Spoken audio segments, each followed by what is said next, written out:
And welcome back to Vampire the Masquerade Independence. Tonight we're going to be following Shell as she does her first task as Hound. And currently she is standing inside of the sheriff's office, the old abandoned jail from just before the gold rush. The the walls are all these scrapes and holes in them that are relatively recent, although it looks like little work has gone into patching them, but nothing serious at this point. And the place has probably been cleaned up a little bit over the past few days.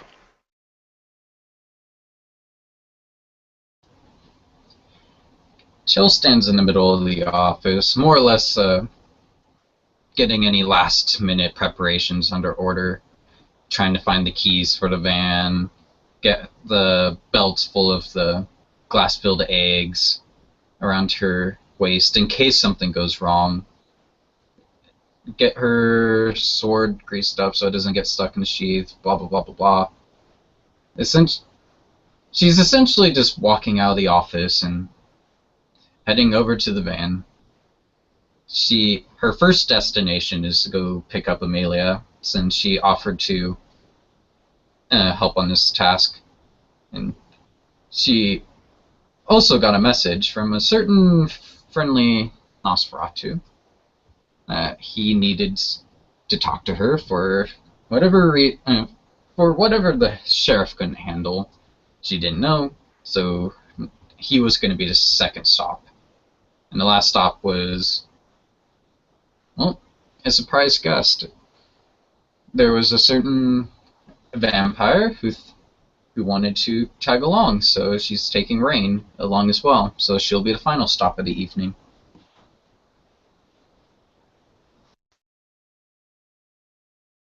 So Chell gets in the car and starts it up, heading towards Amelia. Where is Amelia? At Rivers Club. The Desert Rose? Yeah. That's the name.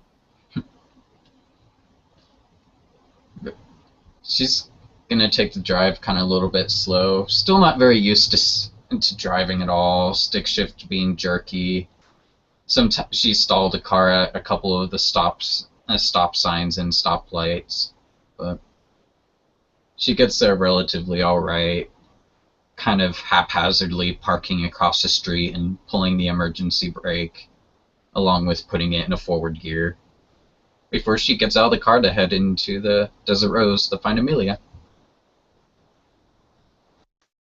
Amelia wouldn't even be that hard to find. She was waiting outside, having presumably been contacted beforehand, just kind of watching Shell drive, or attempt to drive, down the road.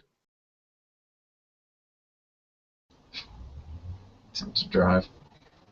Just gonna walk up and look over Amelia, kind of out of curiosity to see what she would bring to such a task. She's got what looks like a heavy leather jacket, and you can see a shoulder holster underneath it, and she's got her carbine slung over her shoulder. I'm going to drive. You get him back. Aw, you don't want me driving? She'll kind of pout over at Amelia.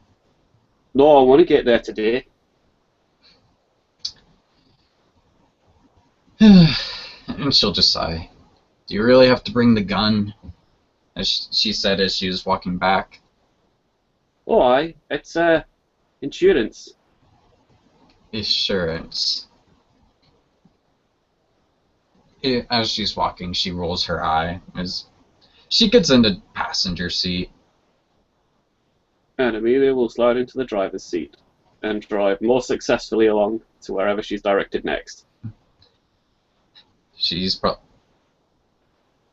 gonna message Baker and ask him where he wants her to meet her.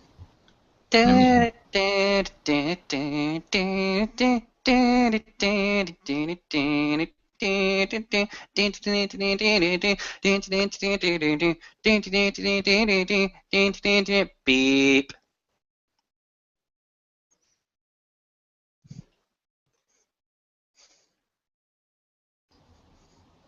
Continue. So, you're doing the radio music. No, that's just you've become very, very familiar that every so often Baker will just rotate out the voice messaging system, the tunes that are currently played before the beep. And I guess this. So here's the beep. She's like, looking for Mr. Baker. This is Chell.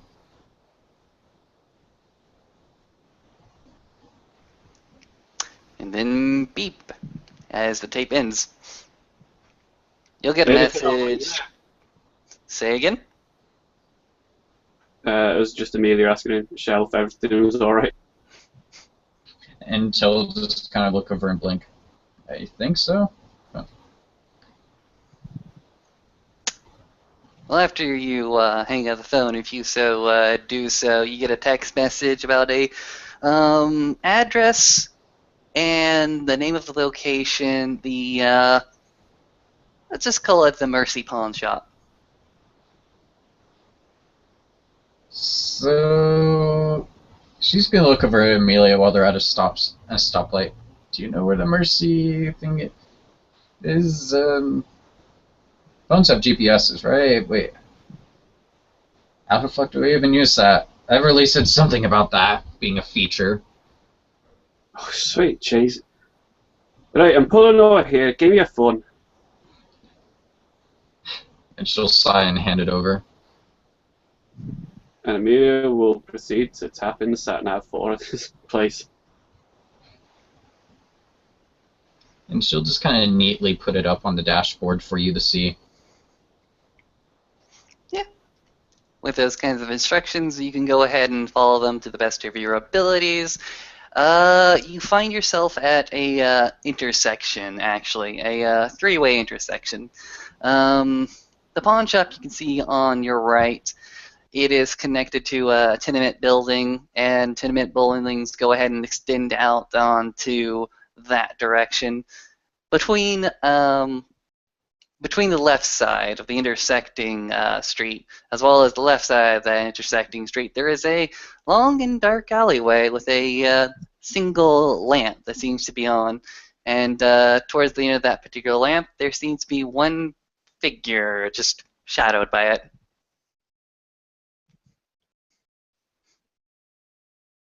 Is that your boy over there?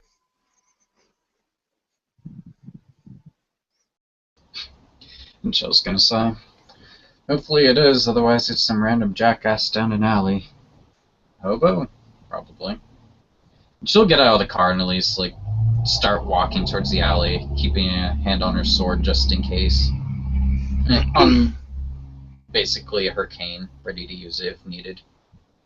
Okay. As you approach, the figure will go ahead and turn in your direction. It seems to be wearing a hockey mask of sorts. You see two red beady eyes right behind the eye sockets, and when you see the eyes and the eyes see you, there's a sense of recognition that passes over, or at least the small little eyes, the facade at least, the face is covered. The figure goes ahead and takes the mask off, revealing your friendly neighborhood Nosferatu.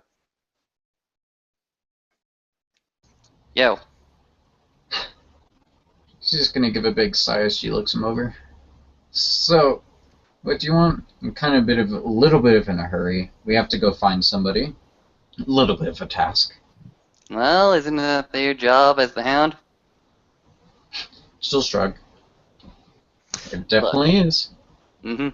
Were you there at the trap over at the Botanical Art Gardens last going through his notes Saturday? And she'll kind of like tap her chin and nod. I was there afterwards, part of the cleanup crew. Okay. Good, good.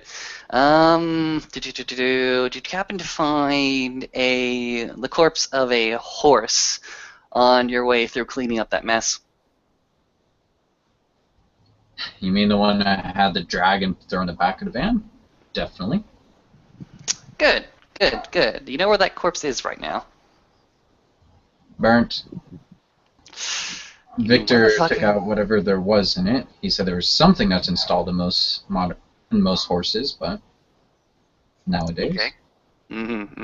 And I Okay, okay. think he said he took that out.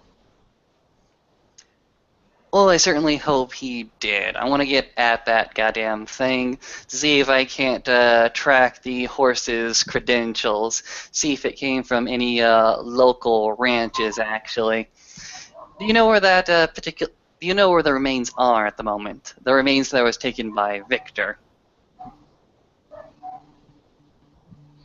I certainly do, but as much as I'd like to hand it over, why should I hand it over to you? You should Out of hand it over. curiosity. You should have handed over to me because I'm the only one in this goddamn city that'd be able to extract the information from that computer chip in order to give us a lead on one of the horsemen or one of their operations. Should I give a nod to that? And then she'll look back over at Amelia and then kind of grin back at Baker. So, I can get you that chip, but would you mind helping me with something real quick? Kind of expedite getting over to where it is. And why should I help you on whatever errand the sheriff's office sends you? Well, right now, we're currently looking for a vampire who should have been in the last Elysium. Not the trap one. The one before that. But there is a kindred who has not been claimed by any clan, and I was told that we need to go find her and bring her to the prince. And if she refuses, then you know the protocol, and she'll just kind of whirl her finger. We need to find her and bring her back, and as soon as that's done, I can go get you your card. Or whatever the Yeah, fuck it said. You said a chip?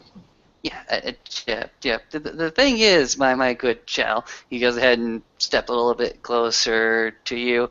I don't necessarily need to expedite it using this little expedition you have, so let's go ahead and negotiate something else.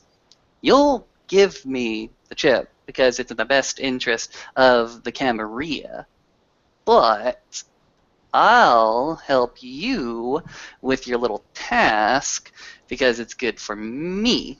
Because afterwards, then you're gonna owe me.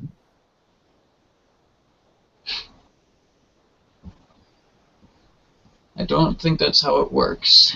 But she'll just shake her head. So, let me get this straight. How easy is it to get the credentials from that card? Because the Venture Primogen did say that there's a tech expert that could almost do the same thing. So there are multiple people who can do that. So why should I give the card to you, my good friend?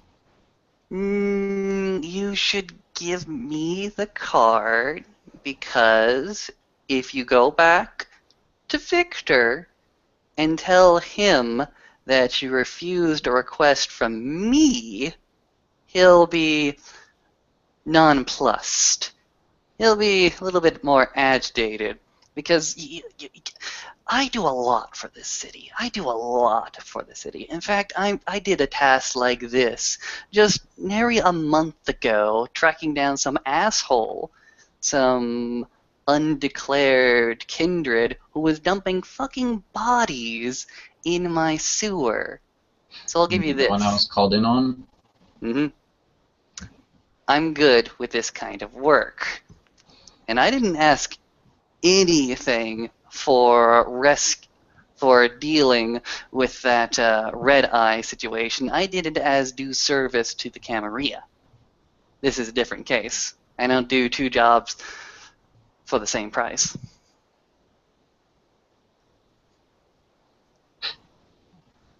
And she just kind of sighed.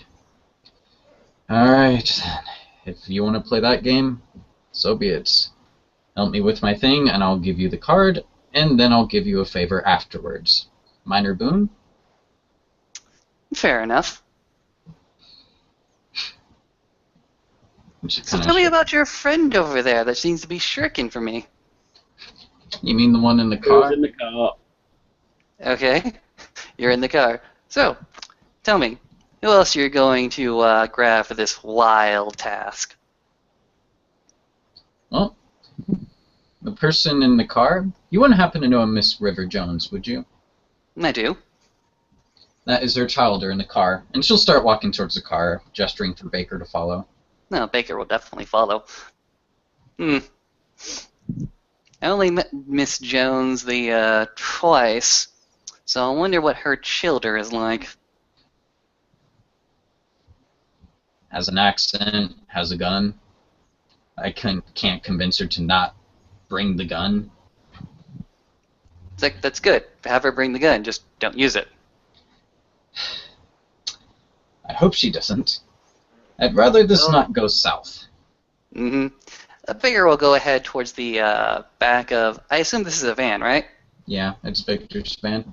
Okay, he'll go to the back of the van. He'll open up the door. Amelia, you see this rat bastard right in front of you.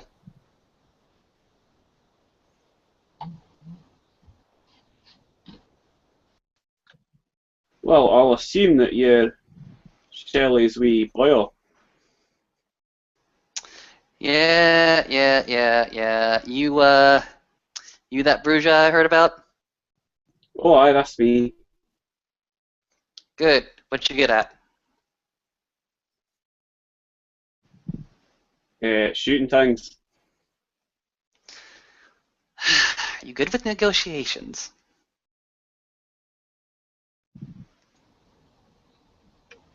Well, I wouldn't say I'm any bad at it. Okay, fair enough. Hey, Shell, you got a longsword? She'll kind of rattle her cane sword. She'll rattle the cane sword as she gets into the passenger seat. That would be me. No. Something bigger, something I can use. And she'll just nod. No, I wanted something easily concealable, so... Unfortunately, I heard that there was someone who did try to carry around a longsword, and that it was a daft idea to do so. People have no idea how to carry around medieval weapons nowadays. He goes ahead and hops in the van. Just go. God damn it. You can use my sword if you need it. Probably. So, tell me about this rogue kindred we're currently tracking down.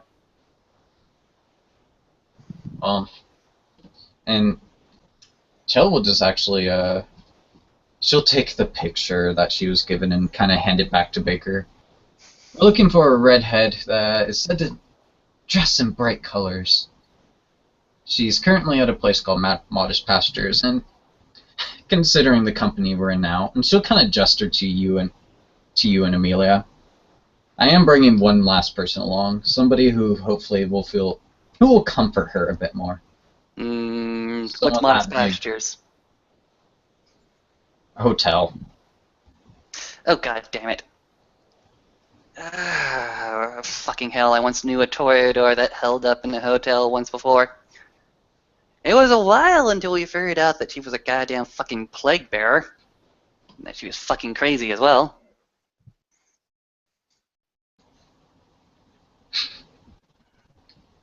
Well, all the plague bearers right now are still a little bit under quarantine, if I believe. Those who are getting better are actually leaving Everly's place, if I remember.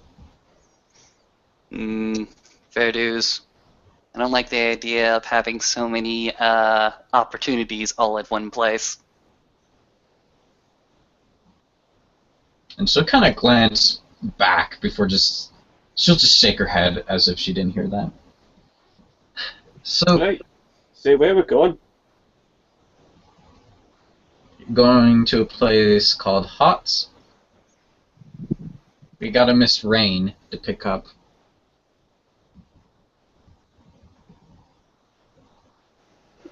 And Amelia will pull off while saying, well, hopefully she's better than this other guy. I mean, I wouldn't ride him into battle.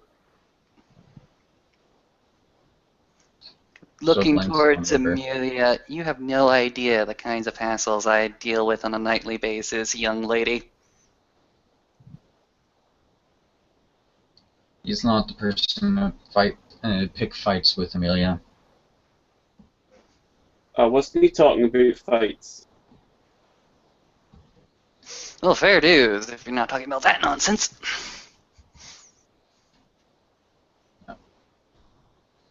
By the way, Baker, if you look down at a picture, you'll probably see the girl's name written. Okay, Miss Alice Weber. I wonder if she signed in with that name. If she did, she's fucking stupid or fucking young.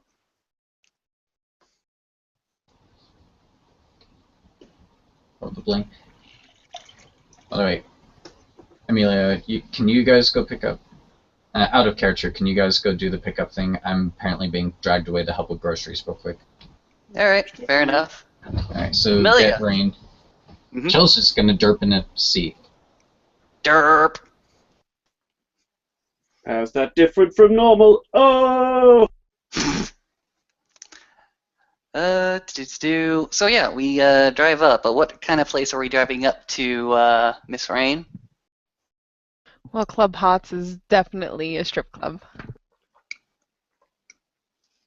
Great. Great. And when you pull up, you'll kind of hear voices coming from outside of the place. And there's kind of little alleys on either side of it. Well, Miss Amelia, if you would like to leave your hardware here in the van, I'll overlook it while you go ahead and pick up our last member. Nah, open carry law's a nice thing. And she'll slowly get out of the van whilst trying to place where the voices are coming from exactly. To the left of the building is an alley, and you'll kind of hear a man's voice, and he will be, okay, now you just need to put your finger on the trigger, and then you'll hear a girlier voice going, just like this? But don't I have to push this button first? No, no, no, no, no, don't do that. Don't push that. And she'll push the button, and you will hear a gunshot. Amelia doesn't even hurry, she just wanders over. And Rain will be standing there with a Springfield XDM 45 in her hands. And there will be a bigger guy, kind of dressed up like a bodyguard, a little bit quivering in the corner, a little bit.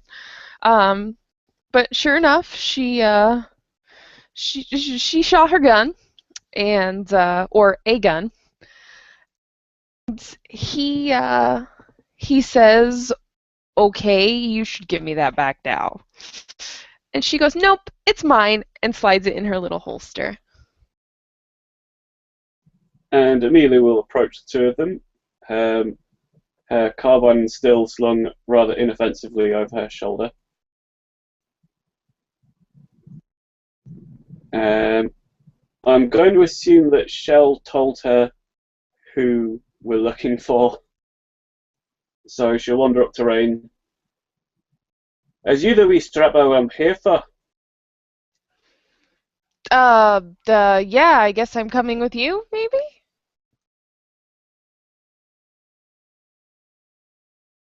Perfect timing by Shell there. Welcome back. Thank you. Amelia will motion over her shoulder at the van. I get in the van. And Rain will get in the van. She's wearing combat boots up to her knees, leather pants, a very skimpy top, and she's got on a leather jacket. Her gun would be holstered to the side. Amelia will sit back in the driver's seat and glance at Shell. Now that's someone I'd ride into battle. And she'll just shake her head. You guys and your guns and outfits. And she'll just kind of look back over at Rain. Nice for you to join us.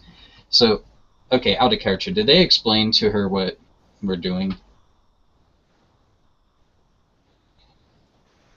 You explained out of character, but I don't think anyone's told her in character. All right. So you guys didn't do that already. So as Jill's gonna tell Amelia to start driving to the pasture, probably telling her the address so she can enter it on the phone before glancing back at Rain.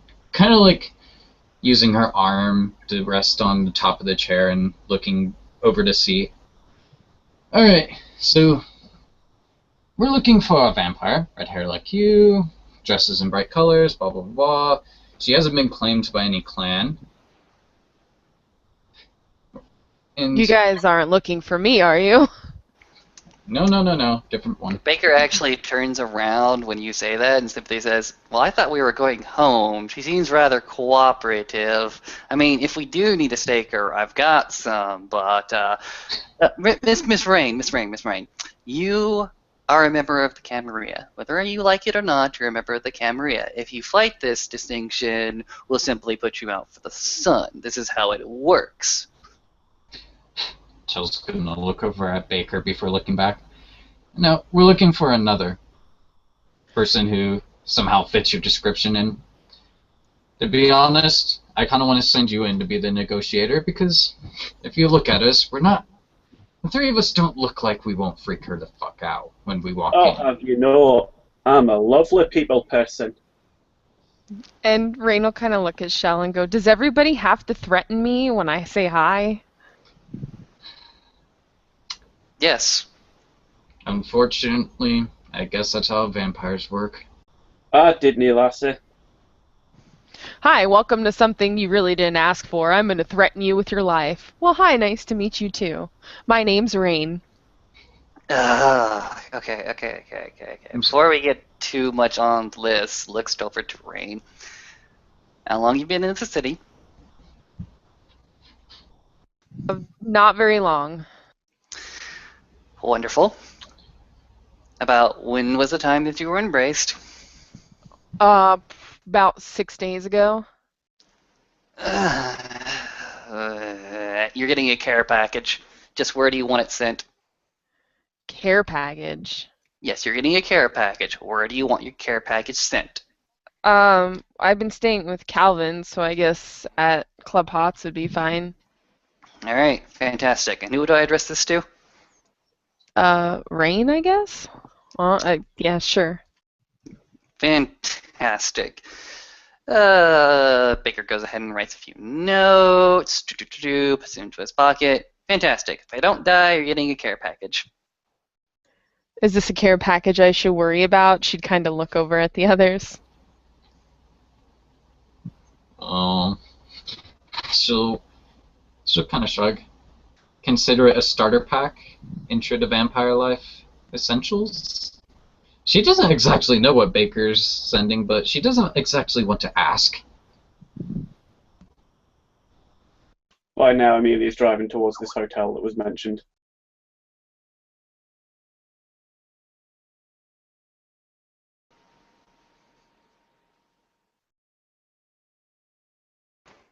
Alright. The Modest Pastures Hotel is actually a little bit of out of town. It's right by the highway at the edge of town. There's not a whole lot out there. There's some farms that are just being built, but as you're pulling up, you can tell that this is the kind of place that doesn't see a lot of activity. So I rule bed and breakfast.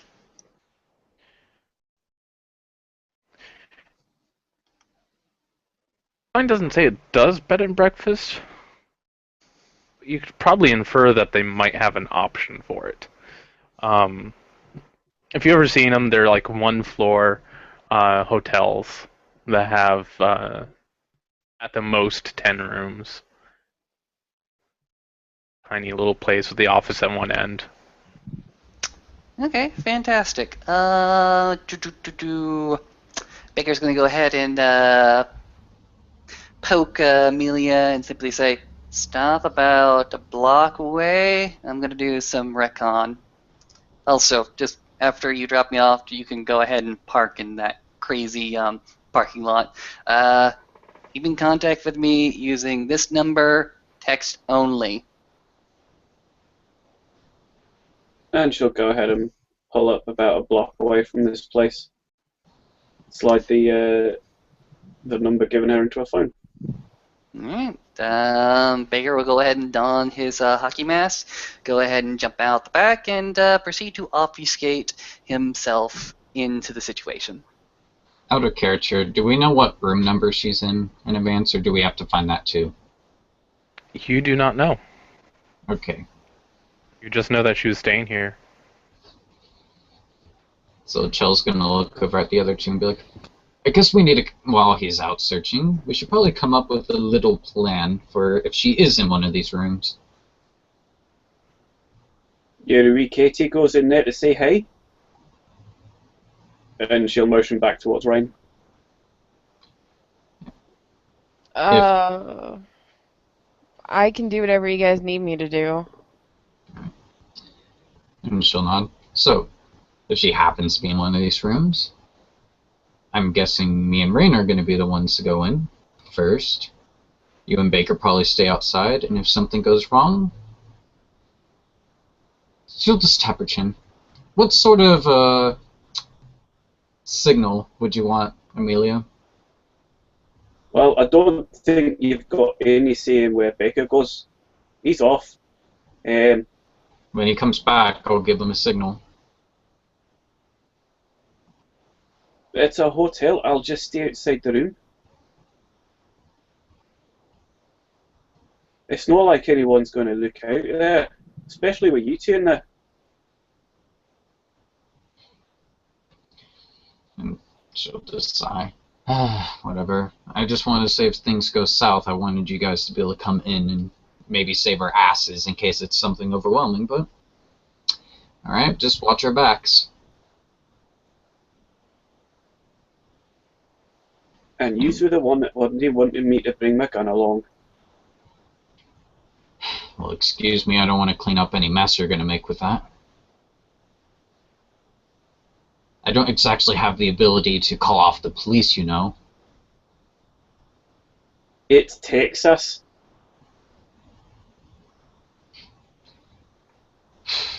It's Texas. We met your Missy back here and she was firing a gun. I need to learn how to shoot it sometime. Right, well, don't go to that guy. Come to me and I'll teach you. That guy doesn't even know how to fucking thing. Well, I just got it this morning.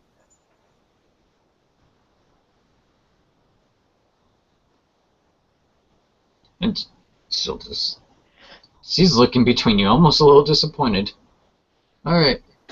Still, no gunshots if necessary. And she'll be especially looking at Amelia. I know. Stakes. And Rain will kind of touch between her breasts and be like, am I allowed to stab him? Well, You got a knife? I do. if it gets that bad, perhaps, but we want to bring her back. And if she doesn't want to go back willingly, we want to stake her. And if she won't let us stake her, then that's the point where things like stabbing are acceptable. If it really gets out of hand, then guns are allowed, and then we can drive the hell out of here and maybe not get in trouble, which is probably a very... we don't want it to come to that point. So you prefer me to stab her over shoot her? I don't want the police. As much as Amelia here thinks that Texas gunshots are normal, Victor said if there's a gunshot, you'll have the police still swarming in on you. As he said it, they'll be swarming in to see what kind of freedom you're practicing. I'll show them freedom. Maybe? Are we going to sit in the van all night or are you going to get out? Michelle's gonna open the door. Alright, so... Leave She'll on. at least start... Heading over to the hotel. I'm at least gonna look out from the perimeter. Wait for Baker to do his thing. I think he's gonna do his thing. Meanwhile, Baker for his part. Let's look at the parking lot of this particular hotel. What's it like? Full, empty? What have we got? It's almost empty. There's a few cars here. Some are hybrids. A few of them are newer cars. All of them have out-of-state licenses except for one. It's this old beat-up truck that's parked relatively close to the office entrance. Interesting. What would be the quickest way to disable these particular vehicles? I wonder if I have any knowledges other than just slash the tires, which I don't want to do. That's blasé. Actually, of the cars that are from outer state, what do they look like? Do they look new, old? What do we got here? It looks like they're new but used. Not helpful. Damn it. Can I do a perception larceny roll on these particular vehicles to see if I would notice any alarm system? Sure, Okay. Mind if I spend a willpower? go for it. Okay.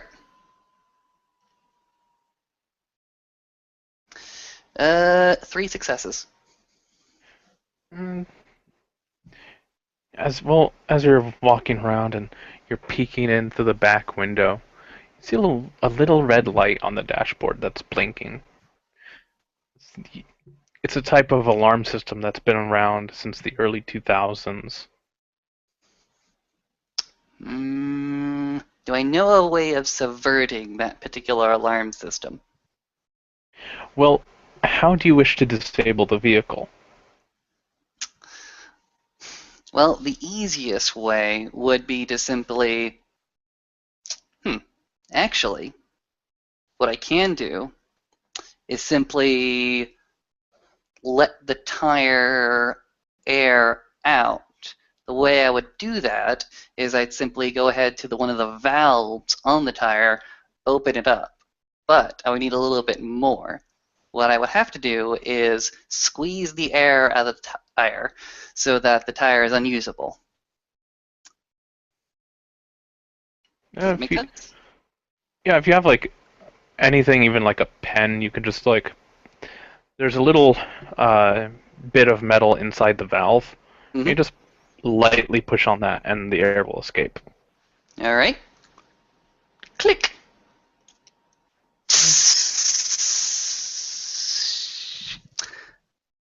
And no alarm yet. That's a good sign. I'll repeat the same procedure onto the other 2 cars as well. Right. And how many tires are you letting the air out of? 1 for each vehicle. Okay. Nothing more, nothing less. Right. After that is done, I'll go ahead and start to recon the office, actually. I assume there's an office for this type of hotel. I'm going to just look inside if there is a window to see the general setup there.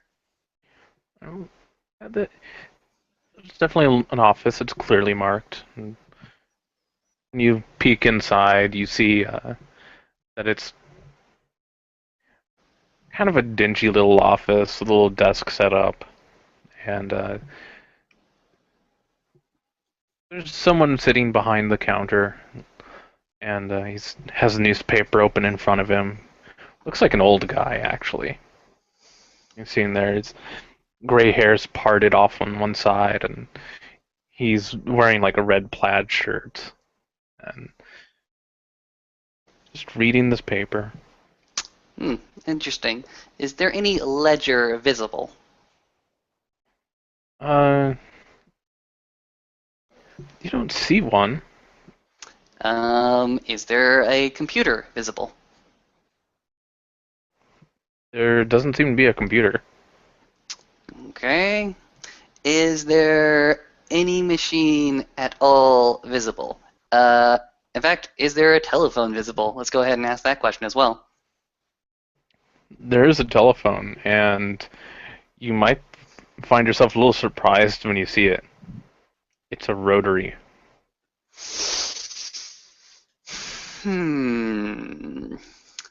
Interesting.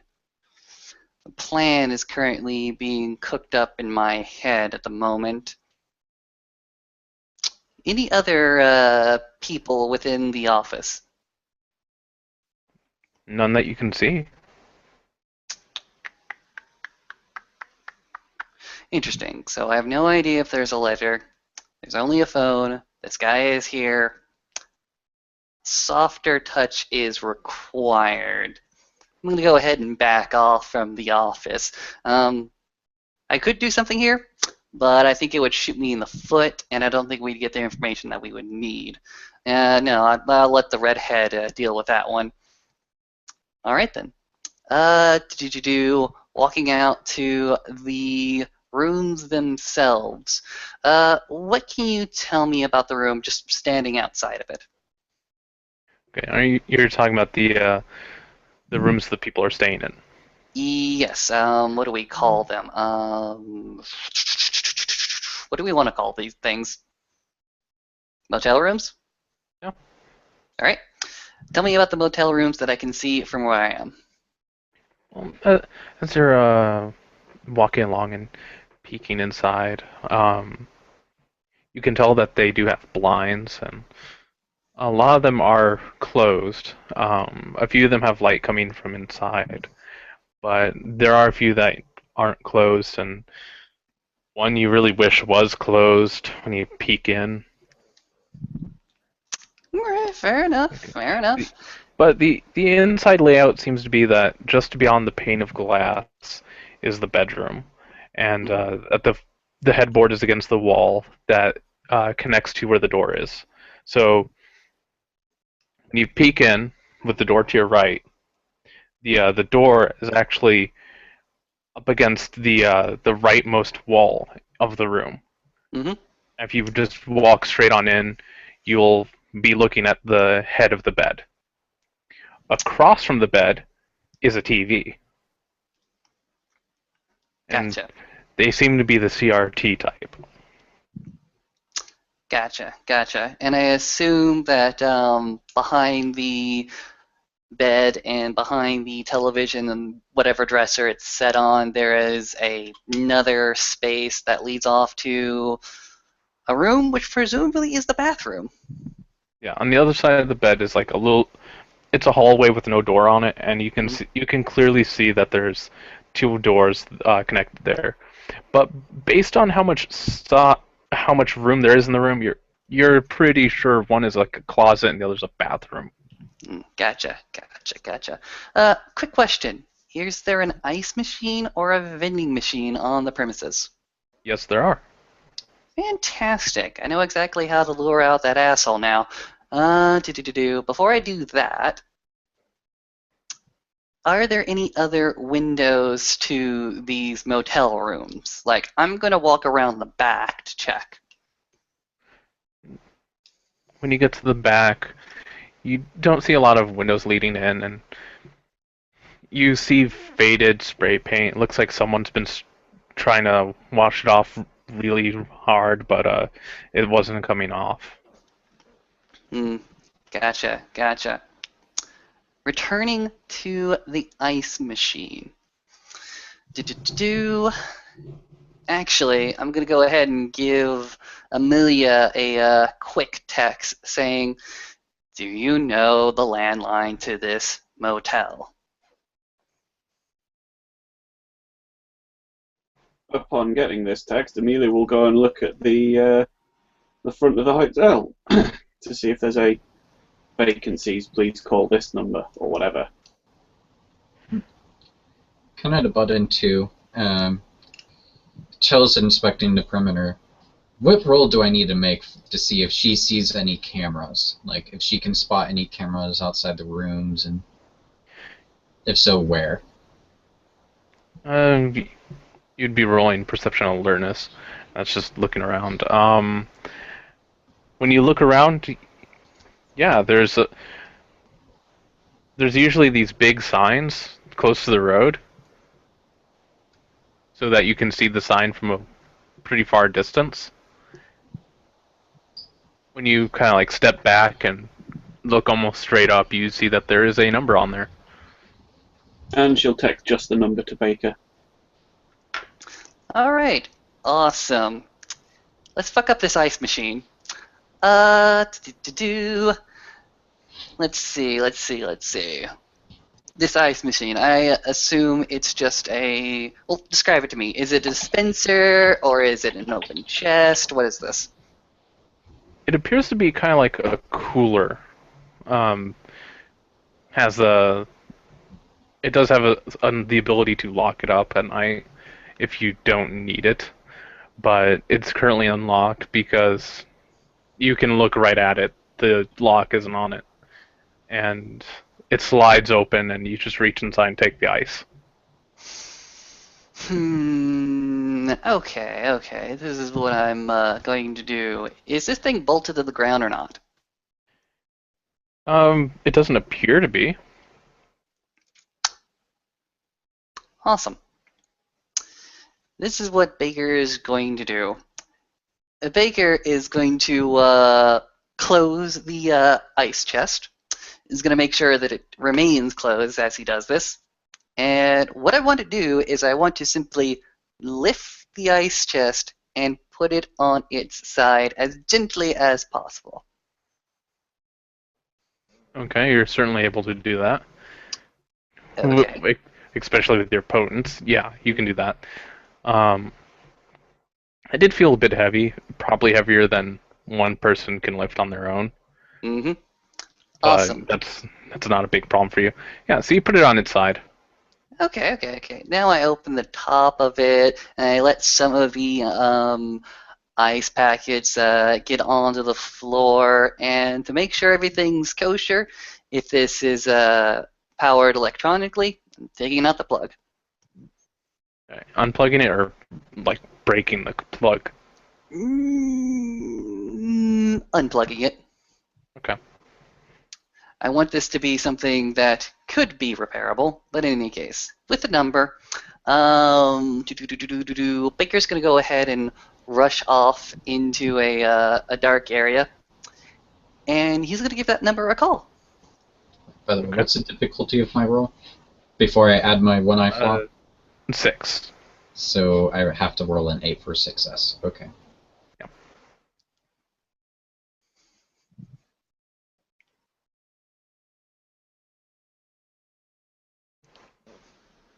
Spending 1 willpower. I only get 1 success, though. I take a look around and you don't see any outside. Not really.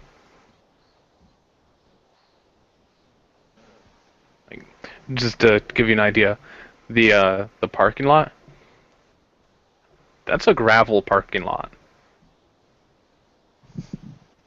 This doesn't get a lot of attention, so there's you really don't see a camera. Alright, and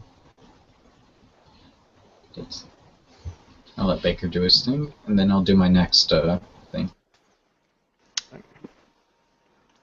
Call it a number. I mean, it rings a few times, then you hear the voice of the. You can tell that it's an old man. It's kind of a low, almost gravelly type of voice. He talks slow with a hint of a drawl. Says, "Hello, Modest Pastures. How can I help?" Hey! I'm calling the office, and yeah. What is with this ice chest? You, what the hell is with this? I thought that you said that you had an ice chest, and I came out here, and this thing is just totally busted. I mean, what kind of establishment are you running here? This is just No, no, no, no. Come out here. Come out here. See this. All right. There's no need to get your britches into muss. Uh, what happened? Just come out here. Click. And I'm going to sneak over to the front office, and wait for that old man to walk out. And yeah, when he walks out, has kind of like an old brown, kind of like beaten up jacket. He puts a hat on as he's walking over to see what's going on. All right. I would like to very, very stealthily sneak behind him through the door. Like, what I imagine is just Baker standing on the other side of that door, and as soon as the old man sort of walks out, Baker is just going to ever so silently put his foot in the door and sneak behind. Yeah, you can do that. It's like, awesome. Time to do the snooping. Let's look at this particular office to see where the records are kept. All right.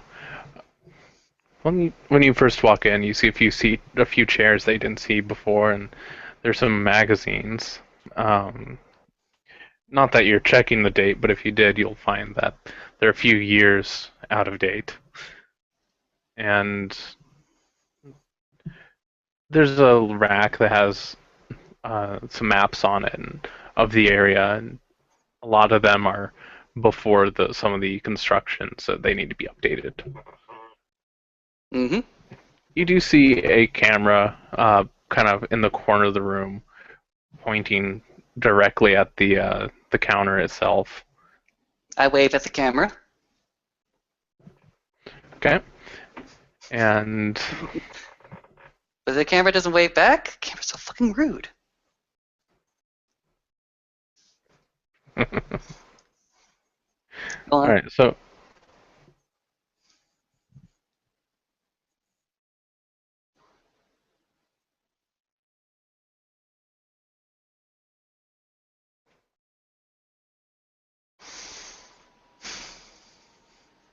I'm sorry to interrupt. Please go on. I was just gonna say, on the other side of the counter, there's a door for like a bathroom and what you can assume is a storage room for stuff that's needed to clean out the other rooms. Mm-hmm. Mm-hmm. Okay, this is what I'm going to do. I'm going to check the receptionist desk that I saw him behind, see if there are any drawers or cubby holes. And what I'm basically looking for is I'm looking for the ledger. Well, as soon as you're on the other side, you see that this desk, it's basically just a piece of plaster that comes up, or there's basically a wall that comes up with a counter coming towards you, Mhm. and under that counter is a shelf. And on that shelf, you see the ledger. So it wasn't visible from outside, but he still has access to it. Awesome. Time to take that thing out and start rifling through it. Okay. I'm looking for the name that was giving me an Alice. Alice Weber or AW, just whatever I need. Well, you definitely see an Alice Weber. It's basically on the first page. There's only about a dozen or so names that have checked in and out in the past month or so. Mhm. And it says she checked in and she's paid up for a few more days. Which room? And I will get you that number right now. She's booked in room 109. Great. Awesome. Going to go ahead and put the ledger back. Going to go ahead and send a quick text to Amelia. Alice Weber, room 109. Right? Mhm. All right. Awesome. And the Nosferatu, having done his work, will go ahead and try to sneak outside and disappear. Magical Nosferatu. Okay. And for the people that were outside, after a while, you saw the door open and the old man walked out and looked over at his ice chest, which was turned on its side, and you probably don't remember it being turned on its side when you pulled up. Looks at it, it's like, no, that darn thing. He starts struggling, trying to push it up to get it to go back to where it was. Got the room number, let's go. Chill's already heading over there. I'm not going to need to do what I was going to because of our friendly neighborhood Nosferatu. The magical friendly neighborhood Nosferatu. Sorry, the friendly magical neighborhood Nosferatu. But she's going to head over to the door and make sure Rain and Amelia are with her. Amelia's there. Yeah, Rain will definitely be following close behind.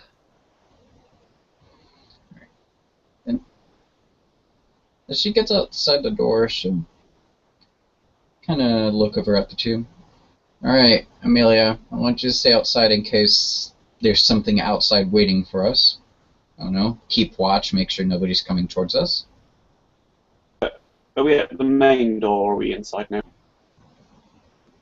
There was no main door. The Okay. doors to the motel rooms, they go straight to the outside.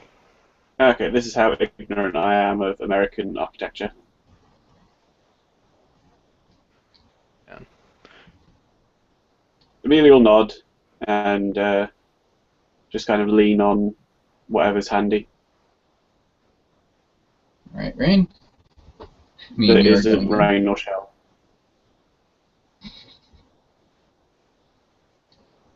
Well, she's gonna look over at Rain and be like, would you mind knocking on the door? Sure, I got this. And she'll kind of give like a little rhythmic knock on the door. Okay. And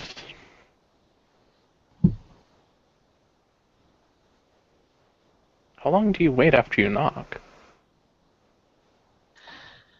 Should probably wait about 30 seconds or so, and then she would look over at Shell. Is there any sorts of windows or stuff that I can use to look in? There's kind of a. It's not exactly a big window, but it's bigger than your typical window, so. Yeah, but yeah, you can look in, and the blinds are mostly pulled, but you see the bed and the TV. That's about all you can see. Hmm.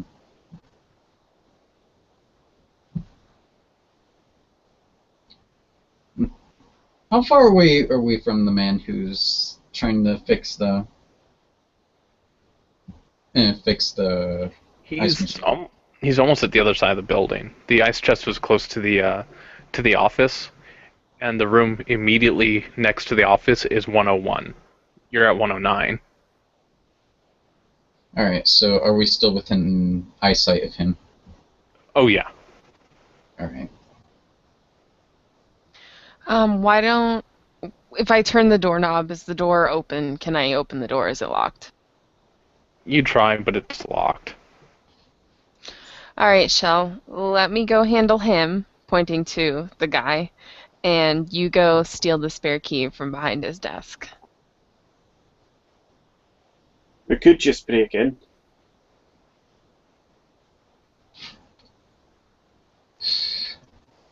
Did we knock it after the second time? I'll try it again. I don't really care. And she'll kind of knock again. And she'll be like, hello, Alice?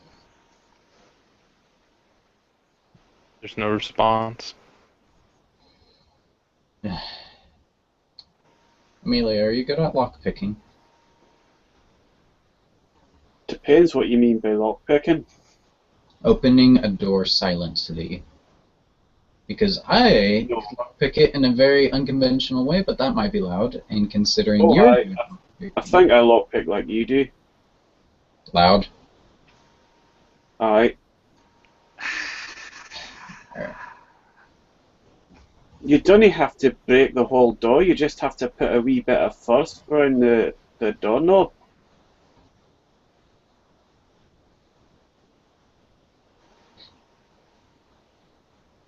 Is there any sort of roll I can make to see how the lock works? It's a lock. No, I mean, like, could I potentially, basically, like, I forgot what I was going to aim for. Like, if I turned the doorknob hard enough and essentially broke it, would I be able to enter the door?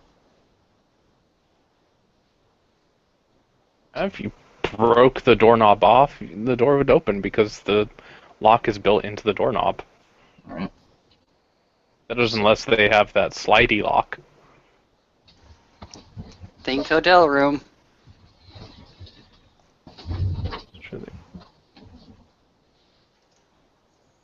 Alright, so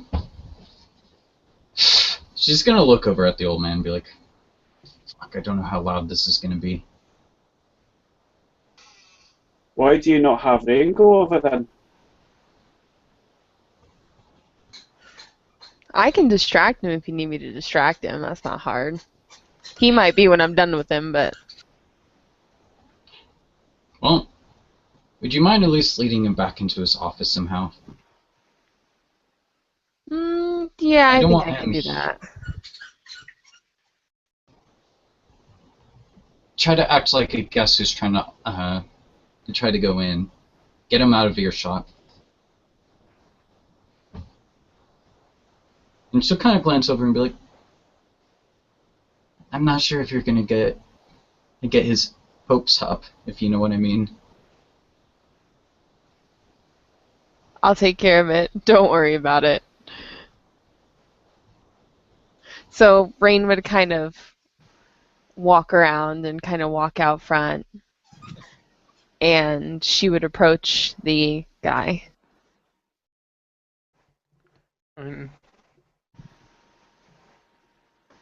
He finally gets the ice machine back up, but he's looking thoroughly exhausted from it. He looks up to you, and you can tell he's just by his expression. He's pretty exhausted from doing that. So him smiling and being polite and friendly, he's doing that solely to be more accommodating to you. He just goes, "Hi, is there anything I can do for you?" And Rain would just kind of pout a little bit, and she would just kind of reach over and attempt to touch his face and go, "Oh, poor baby, you look like you've just worked so hard."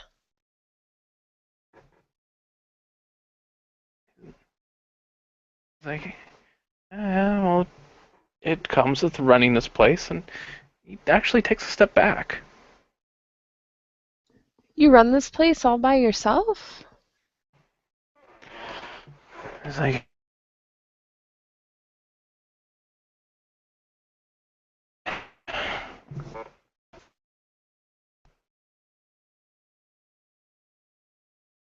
He glitched out a bit.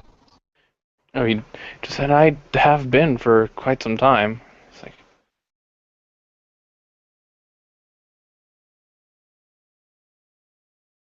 That must be really hard on you. I don't know how you could possibly do it. I know I couldn't run a place like this by myself.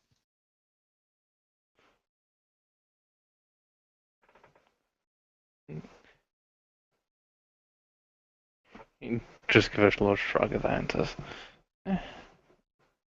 "Has its ups and downs. At least it's quiet." Yeah, it does seem kind of quiet. That's actually what kind of drew me to this place, is how quiet it was. Can I maybe get you a drink or something? It's like, no, no, no. But if you need anything, the office is right over there. Don't be afraid to come by.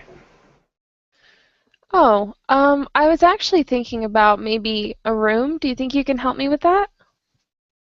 Like, yeah, I could help you with that. Just Come with me, and he'd start saying to the office. Okay, thanks.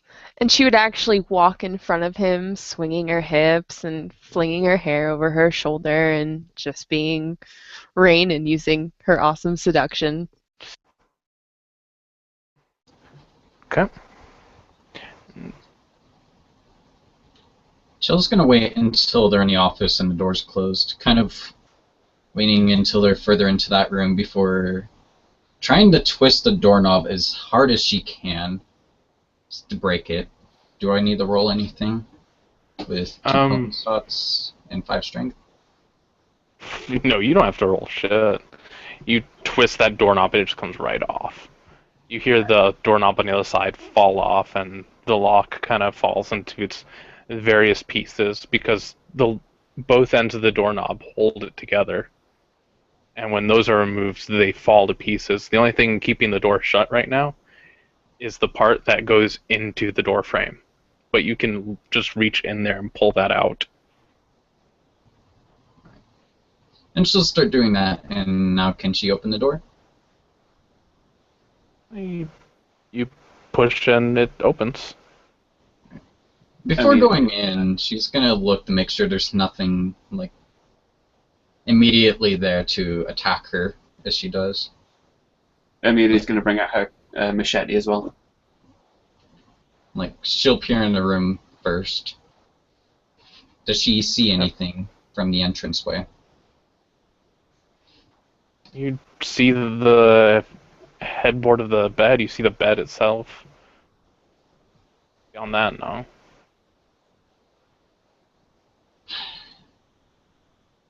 Alright. Amelia, keep a watch out there. I'm going in. She'll nod. And she'll go in, and as she does, she'll be like, Alice, are you here? And I'm going to get back to you in 1 second. As Baker's just out there, is he just watching this? Baker's pretty much watching this with a view, making sure that if there is another exit, she ain't going through it without somebody seeing. Okay. And there is no response from inside the hotel room. That's not my job.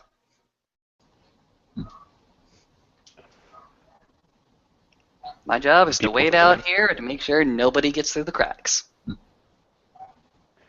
So does it look like this room has been recently used, like not cleaned? Oh yeah, it's definitely been recently used.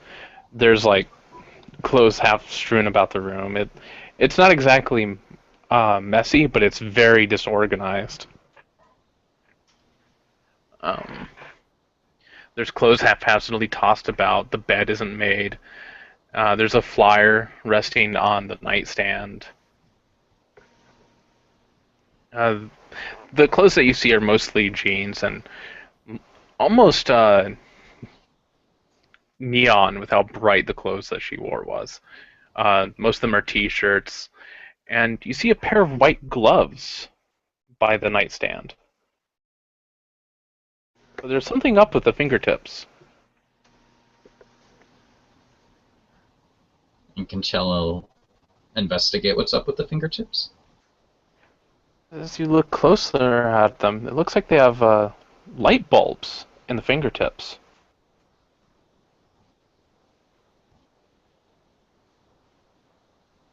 Light bulbs. Mm-hmm.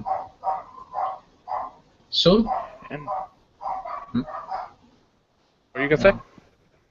can she figure out how to turn these on? Oh, yeah. If you just like peek inside where you stick your hand, you'll find an on-off switch. So we'll continue looking about the rest of the room, and can she tell if the room's been like made to block out sunlight? It looks like she has there's a poster on the ground, and it looks like this poster could be put up over the window to block out the sun. It wouldn't be the best option, but it's at least an option.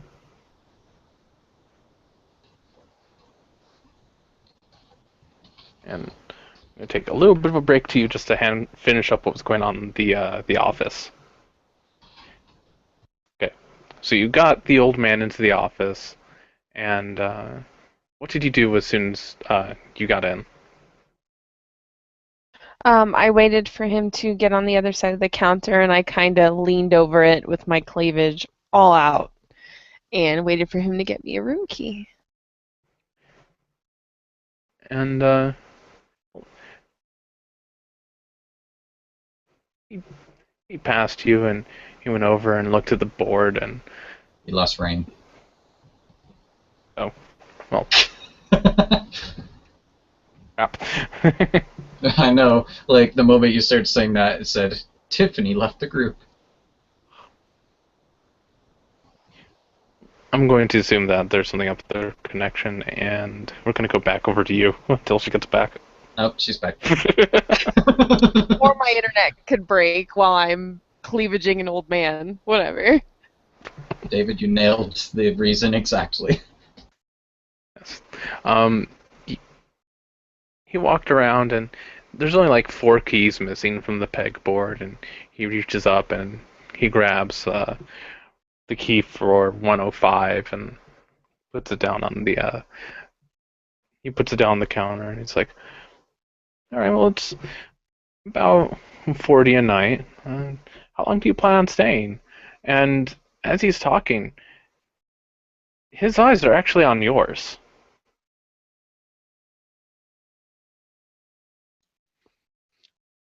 She would just completely focus on his eyes, not losing that eye contact. And she'd say, I'm really not sure how long I plan on staying. It's just kind of a random trip I decided to take. I was like, "All right, all right. Checkout's about, uh, I'll say, he says about noon, although he's not very strict on that. So, but for $40, you have the key and access to the room, and he'll just have you sign in on the ledger. And when you are ready to sign out, you just go back in and sign out and hand over the key, and then you're no longer obligated to pay for the room, basically.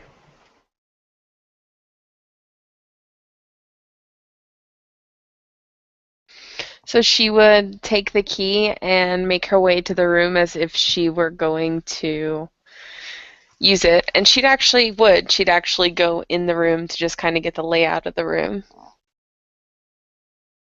All right, and you heard how I described it earlier, and Yeah, I'm assuming you signed the ledger. Oh, yeah. But she With, didn't use her real name. that's what I figured. And yeah, as you look through the room, it's pretty standard. You know, the room's been cleaned, bed's made, same layout as the other one.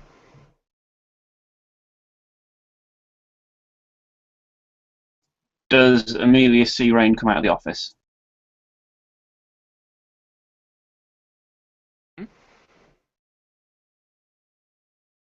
I'm sorry, my headset cut out. What did you say? Does Amelia see Rain coming out of the office? Yeah, it's you just look towards the office and you can see anyone coming or going. She'll put her machete away and just kind of slide into the room and hold the door closed. Okay.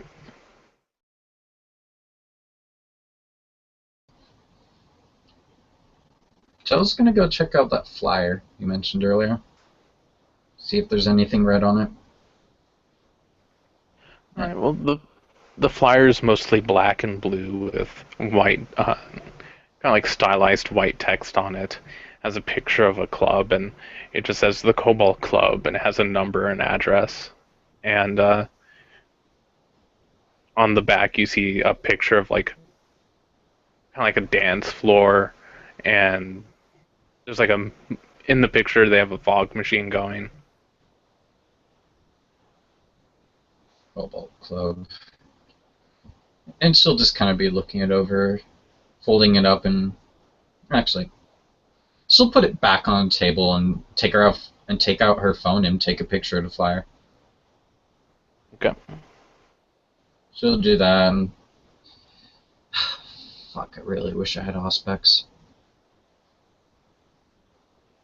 Alright, so Chill's gonna start looking about the room, looking for any sign of where she could have gone, like if she's out hunting or maybe she's at the club of the flyer.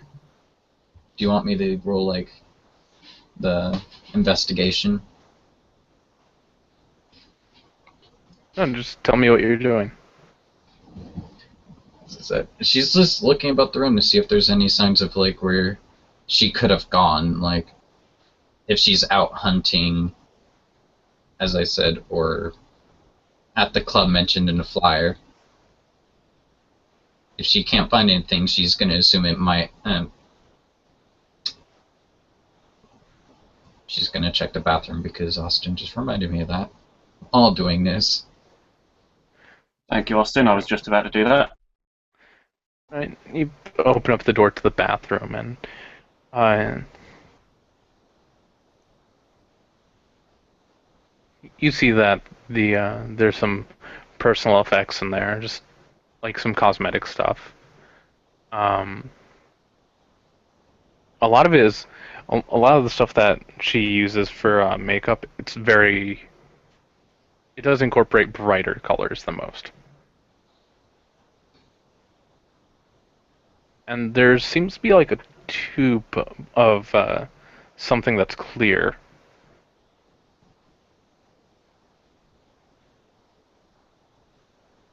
Can she figure out? Actually, did you turn the light on immediately on going in, or did you go in then turn it on? Go in, then turn it on. And that tube was glowing before you flicked the light on.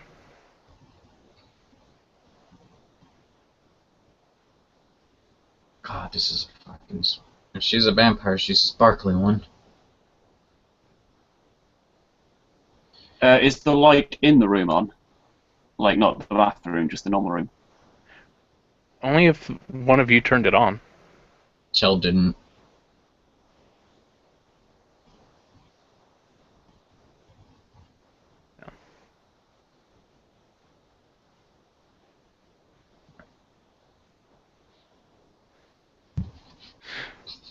I was just reading the chat.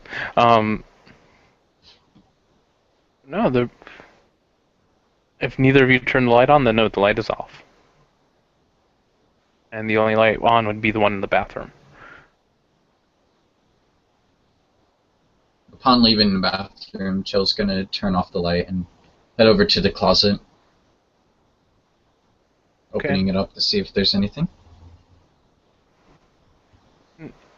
Inside the closet, you see just a suitcase and a backpack with some of her clothes hanging up.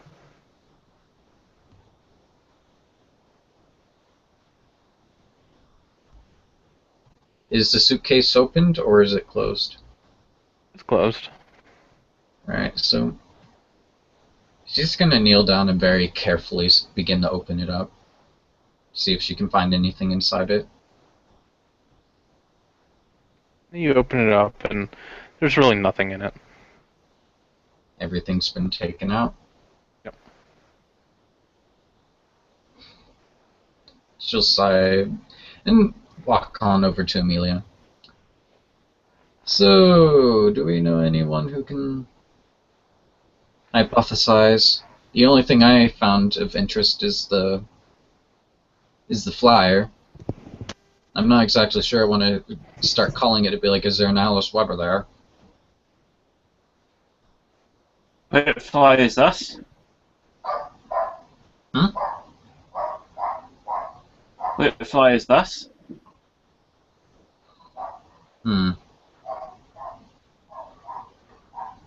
Presuming Shell points it out, she will continue. So Why don't we just go to a club? She'll I walk mean, over. it's not like she's going to be inconspicuous.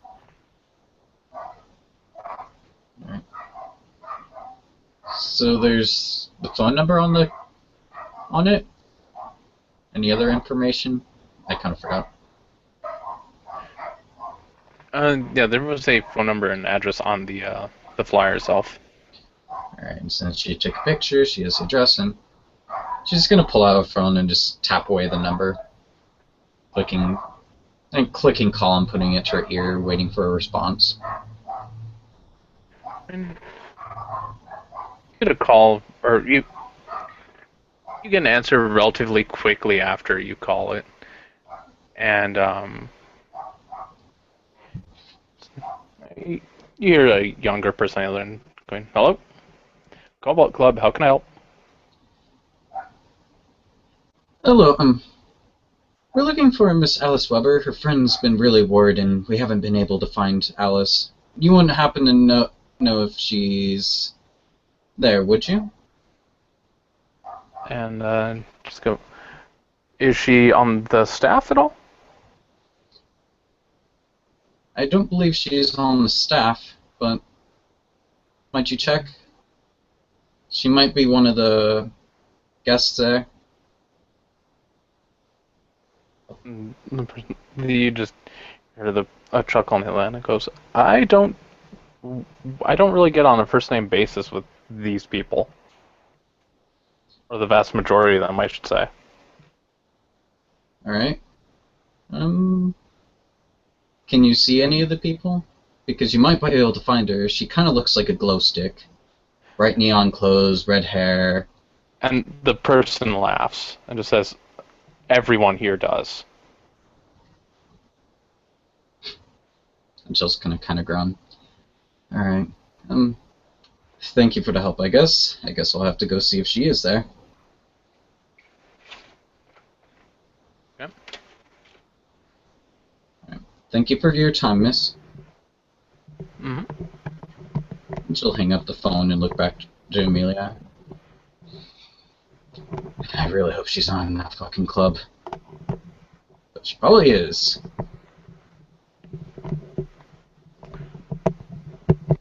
You've been there before, like? No, but if by the sounds of it, it sounds like everyone there's a glittering glow stick. It might be actually hard to find her.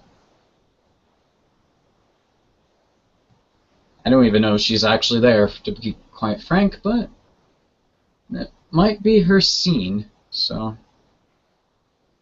Alright, well, let's just leave someone here to watch over the room, and if she comes back, we'll just head on over. Do we want to leave this stay here?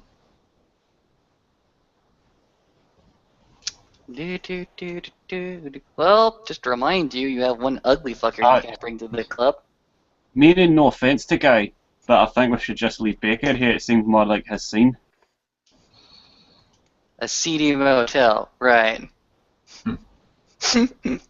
Well, Chell's gonna send a text. Alright, Send a text to Baker and say, we think Alice is in a dance club, so we're gonna go check it out. Do you mind keeping an eye on the room in case she comes back? What damage have you done to the room?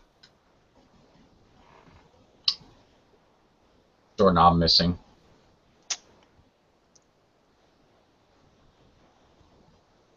Easily fixable. Send me a picture of that young lady again. She's gonna take the picture of Alice out of her pocket, use her phone to take a picture of it, and then she's actually gonna sit there and be like, wait, how do I send a picture? Fuck. And she'll hand it over to Amelia. You do it. Send the picture. I only know how to take them. I don't know how to send them. She will send a picture along with the message. Remember, the prince wants her. So, response back, I don't care what the prince wants. I play by my own rules. And then a wild, yeah, in all caps. Oh no. I think this guy watches too much TSA. All right. He does, but Shell's gonna send a message. I'd rather you not make a meal out of her. Okay. No worries. Now that Baker has the image on his own phone, what he's gonna do is use Massive 1,000 Faces to see if he can't, clone that image a little bit. Spending willpower. Okay. 2, 3, 1, 2. Motherfucker. 2 successes on the mask. Okay. Shouldn't be that difficult for you. Alright, fair dues. I'll go ahead and try to imitate the face and the woman on the screen as much as possible. In fact, if you'll let me, I'll actually go ahead and start to wander into the room and actually accentuate the image as well by applying her own makeup to my face. But that's only as soon as those dicks leave. You're leaving and heading to the van. All right, fair dues. Well, now, I am Looking an for Rain as we asshole, leave. not a dick. Mm-hmm. And if I could take the scene, if you guys don't mind. All right. Go into the bathroom, accentuate the image a little bit, applying her actual makeup, her gaudy as hell as fuck makeup. Also going to start dressing up in some of her clothes that she left as well. I'm going to full hog hard. Massive 1,000 Faces is nice, but it works a whole lot better when you have some actual material to work with. And yeah, I'm going to look at the knob actually. How damaged is it? Good luck putting it back together. I don't need to put it back together. That's what the manager is for. The Alice obfuscated baker walks up to the office door. Clink, clink.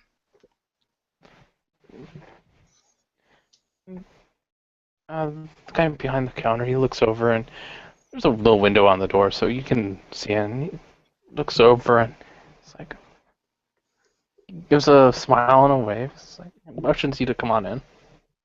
Hi. I'm sorry to come in to ask you something like this, but I broke my door accidentally. I don't know how, but if you could quickly fix that, you would just be so sweetums. Like, all right. So let me get him a few tools first. And goes to the little storage room and comes back with a hand-carried toolbox and say, all right, after you. All right, and I lead him back to the room. When he gets there, he looks over he looks to the door and then to the doorknob if it wasn't picked up. It's like, oh, how'd that happen? I don't know, but I just could you get this done really quick? I have a friend coming over, and I don't want him to think that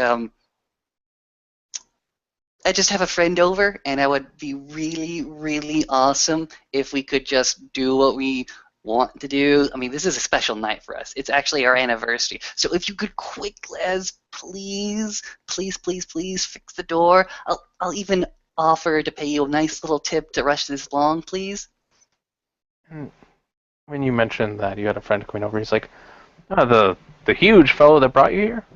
Yeah. All right.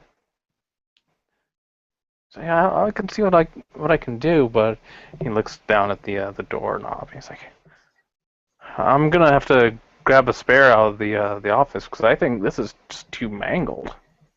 And he's like, Just nothing was missing though. good thing no. And he's like, all right, I'll be back in a moment. He leaves and He's only gone for maybe a minute before he's back, and he has a brand new doorknob, and he goes ahead and installs it. Awesome. Well, once he's actually finished with the job, Baker will go ahead and give him a light kiss on the forehead and actually slip a $20 bill into his hand, going, "Eee, thank you," and then disappear behind the door. And kind of tips his hat. He's like, anytime. Goes off and heads back to the door, or back to the office after leaving you with a new key to the room.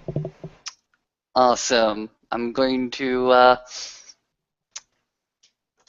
I'm going to just sit there, stand there, stalking. I'm going to be a ghost. I'm going to be haunting this room. And you can go ahead and leave the scene to somebody else because I think this is me walking out. Go have fun. I'll be here if you need me. Alright, and the rest of you arrive at the club, and the outside looks more or less nondescript, but it goes with the black and blue theme quite well. It has the Cobalt Club over the door, and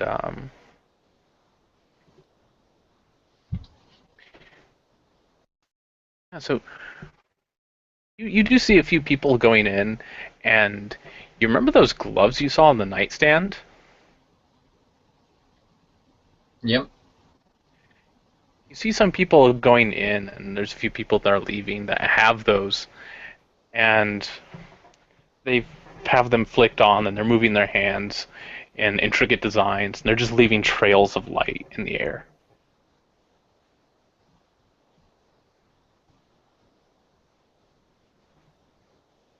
Amelia will be leaving her carbine behind this time. Right. Most of the people that come in here are actually quite young. Probably in their 20s, maybe 30s, sometimes late teens.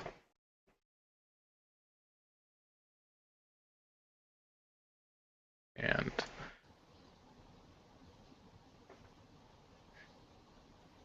just in case you didn't know what those look like, I put a little link in the chat so you can see what they look like when they're on in the dark. Actually looks really cool. Yeah. They're actually called rave gloves.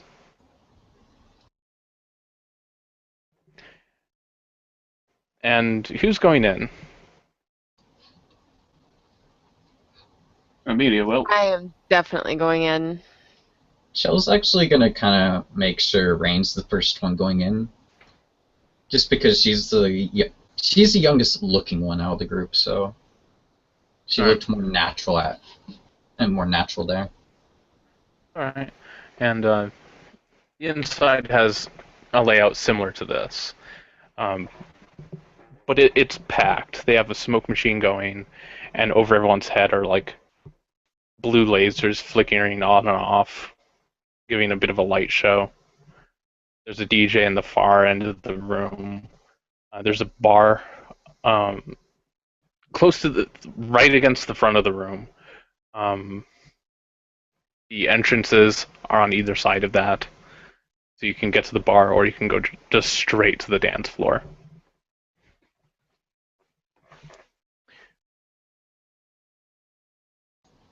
Actually, where that green light is in the picture, that's going to be more or less where one of the entrances is. So this is what you come into. Are there any like higher points that like any tables or anything? Around the outer edge, there are some tables. Believe there is a second floor. Second. Yeah. All right. This is the text I put down earlier. This place uses black accented with neon blue. The inside is rather sleek with black furniture with chrome and glass centered with neon blue lights. There's a smoke machine and lasers giving a light show. DJ plays some techno or new age music. And on either side of the DJ, there are cages that are raised up so you can't just walk over and mess with the cages. Inside them, you can't see the girls, but they're in there wearing more or less two-piece bathing suits. And the reason you know they're in there is they're covered in uh, glow-in-the-dark, almost tribalistic markings. And they have those same gloves that you saw earlier. And they're in those cage dancing like that, incorporating the lights from their gloves in their dance. Shelley, you take me to the nicest places. Nicest place. This fucking burns my eye. She's more muttering this under her breath, but she'll be kind of heading over to the bar, trying to get a bit better vantage point of the dance floor. Okay.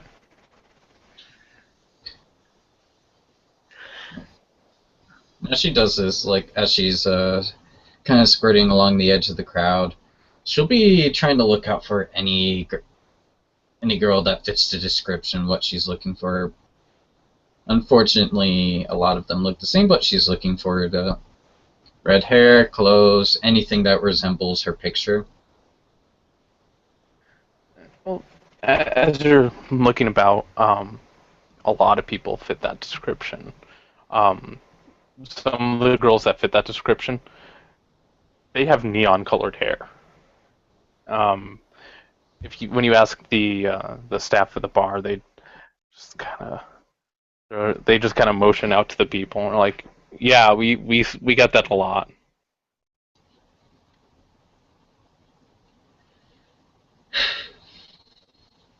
Fuck. Are there any bouncers? There are a few. And unlike the people in the cages, unlike the people on the dance floor, they're wearing like a black, glossy button-up shirt that looks like it's made of silk, a dark blue tie, and a black business suit. All of them are wearing that. And because of your background, when you look at them, you can see a bulge under one of their arms.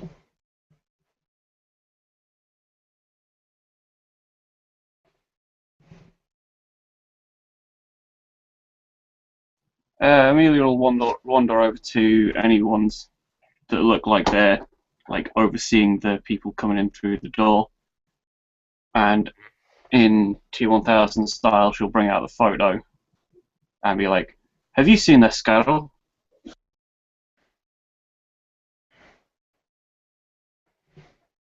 And he looks to the picture and it's like, never seen her in my life.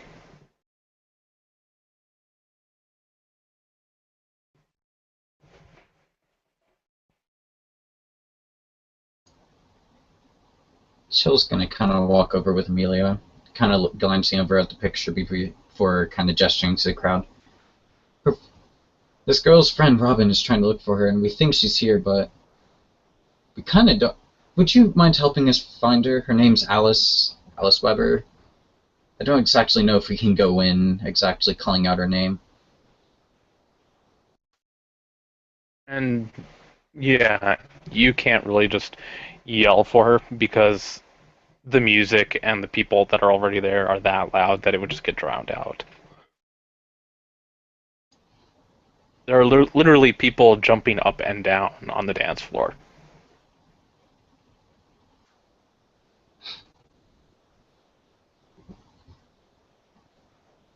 You boys keep an eye out for her. If you see her, come get us and we'll help you out.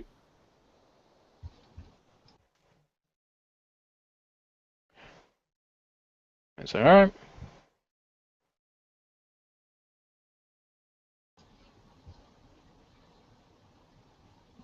Chill will go over to Rain.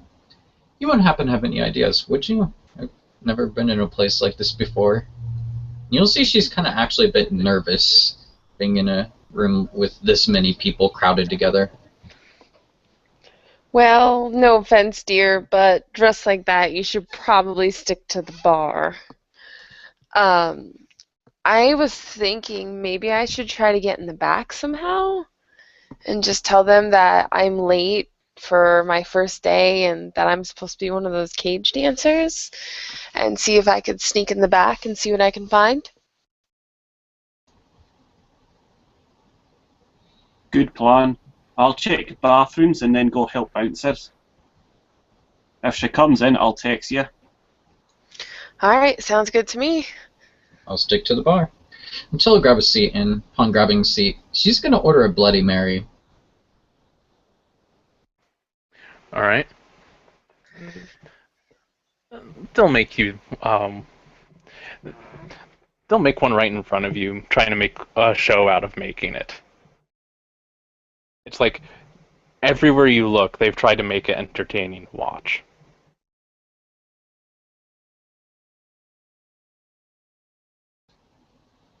She'll only really be half looking as they do this, kind of glancing back out the crowd every now and then.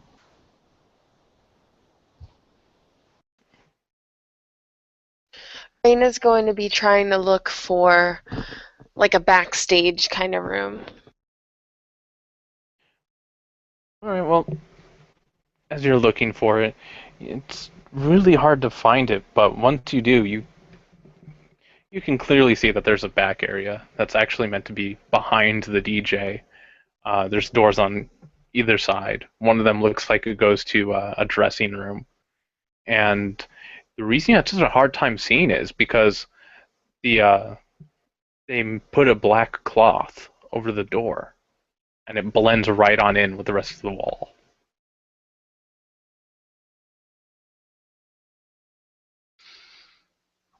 Alright, well, she's definitely going to go right behind it and she's going to try to get into the dressing room.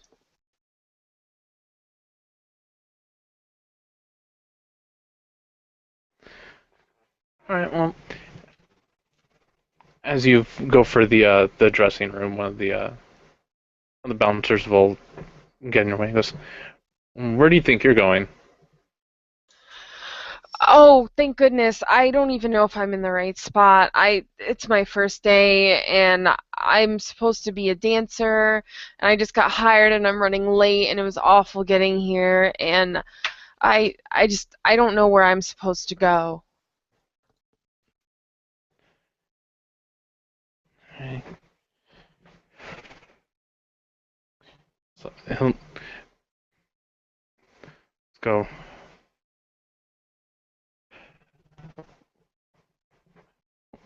Well, if that's true, then one of those two have taken your shift for at least the end of theirs. So you better hurry. And he kind of nudges you towards the back room, like, go, go, go.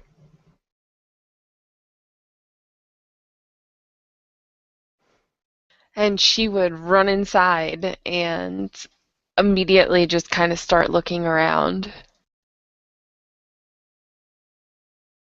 All right, well, when you get back there, there's several areas. There's one that has uh, a little spot for with a mirror so you can put on your makeup. Um, there's some spare gloves laying around. Um, and then there's kind of an office. And the office actually looks a little out of place because, unlike the rest of this place, it looks like nothing but business goes on in that room.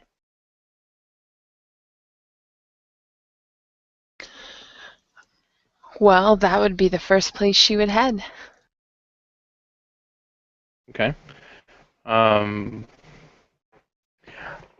I'll use a fate die to determine if it's locked.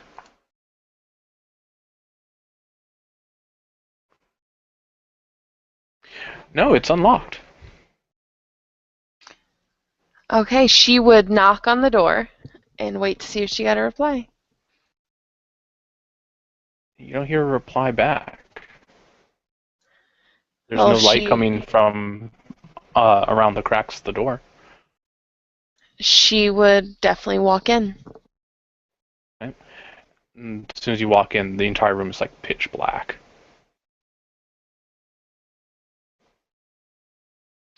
Would she be able to hear anything, or like is it literally just a plain pitch black room? No, like there's no light in this room at all. Like if you close the door and put your hand in front of your face, even if it's an inch away from your eyes, you can't see it. She would pull out her cell phone and activate some sort of light from it. All right, yeah, there's a flashlight app that you could use, and you see that this room is kept very neatly. Everything has its place, and on the desk itself, you see kind of like a little bit of a calendar. Um, there is a very new computer set up. There's two chairs on the other side of the desk so that people visiting could sit down. There's one on the other side of the desk that looks like an executive chair. You can tell just by looking at it. It's made with actual wood and very high grade leather.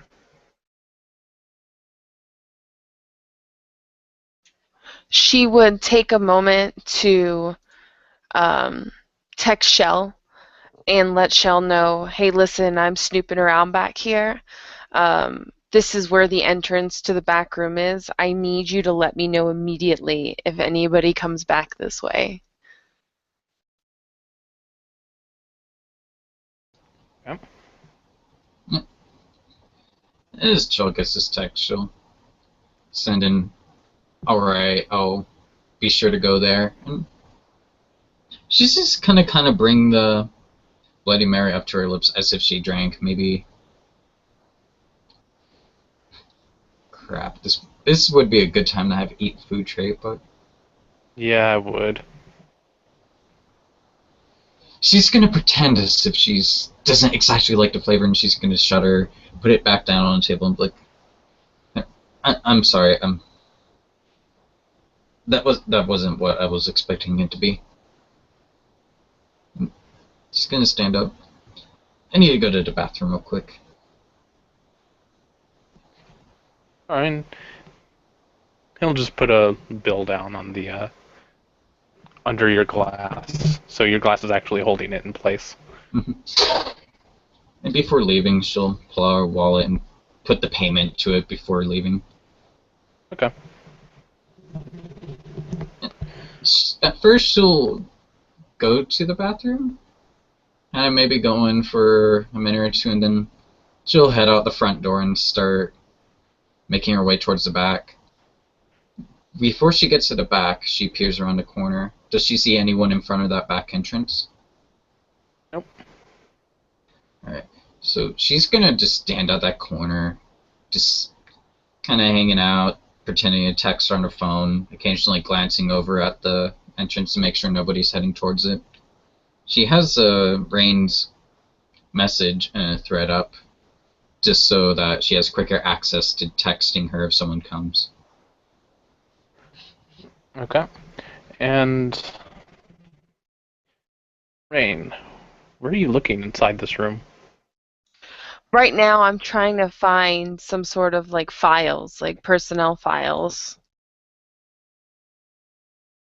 Alright, and after rifling around, for even just initially what you find is something a bit out of the ordinary, something you wouldn't typically expect to find in a place like this. You find parchment.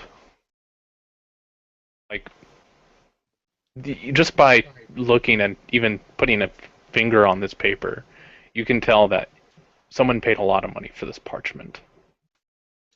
Can she read what's on it? No, just blank pieces of parchment. Oh. But beside it is a fountain pen that looks like the metal itself might be gold. The and just between the pen and the paper is some ink and wax. with so it has a little bit of kind of like a brazier to melt the wax with. And there's Go ahead. you know what it is, right? Yeah, I gotcha. It even has one of the seals that you can put to basically put a wax seal on an envelope.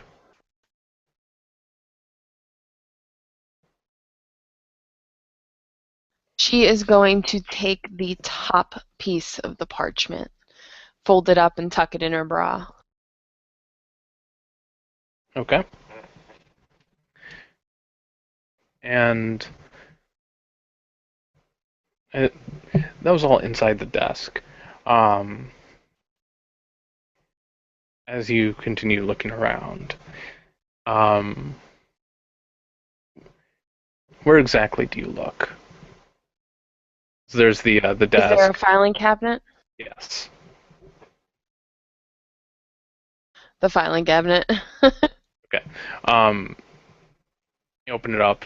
One drawer seems to have like a different folders for different months of their inventory. So if you just like open it up to October 2014 and pull it up, you can read all of their expenses for 2014. Um, there's another file that has all of their or employer records. So about that filing cabinet. Hmm. She dropped out and came back in. Oh, I didn't even. I had my eyes closed as I was describing it. Um, as you go over to the filing cabinet, you open up one drawer, and inside there's different. It's labeled by year and month, and if you take a peek at it, you'll notice that these are their expenses. It's how much they've spent in those months. In another drawer, it's how much they've gained in those months. There's two other drawers. You open up one, and it has like all of the employee files. So if you want information on an employee, you can just open it up, look up their name, and pull it out. And the last one is locked. Okay, well, she's definitely going to check the employee one for the name of the person we're looking for, whose name isn't on my message thing anymore because I disconnected. As you look through it, you don't see anyone by the name of Alice Weber. Okay, she's going to go back to the desk and try to start looking for a key. So she's going to check in like places that she wouldn't normally check. If there's like cabinets, she's going to start checking those for key to get in that locked cabinet. Okay. As you're going through, something right off the bat catches your eye. It's an envelope. And inside this envelope, right on the outside of it, um, it just says Calvin.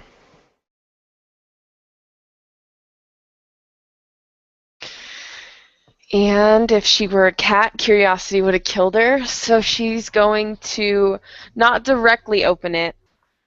She is going to heat it up a little bit with the little wax Oh, melty thingy. it's Oh, it's open? yeah. Well, hell, she's going to dig her fingers into it and take a look. You what you pull out is an application. It's not like an application to join a business. It's an application to join a club. And there's a check. And the check is actually made out to Club Cobalt. What's the name on the application? It's the Calvin that you know. It's his full name.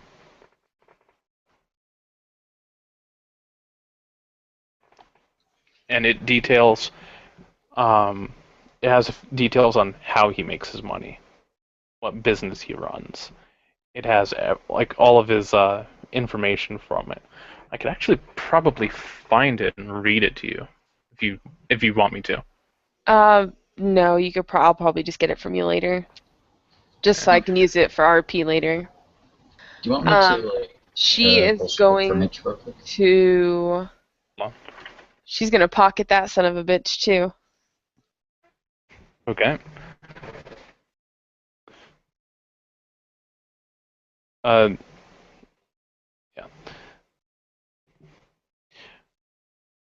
Check and all. She's still trying to look for that key. She wants that key, and she would not touch. Well, is there a copy machine in this office? Yeah, there is. She would actually make a copy of the letter, not the check, but the letter, and take the copy and then put everything back the way it was found. Right, and there's also one in there from, or labeled Mitch Maverick as well. And she'll remember that name and do the same thing. She'll make a damn copy of that one too. Okay.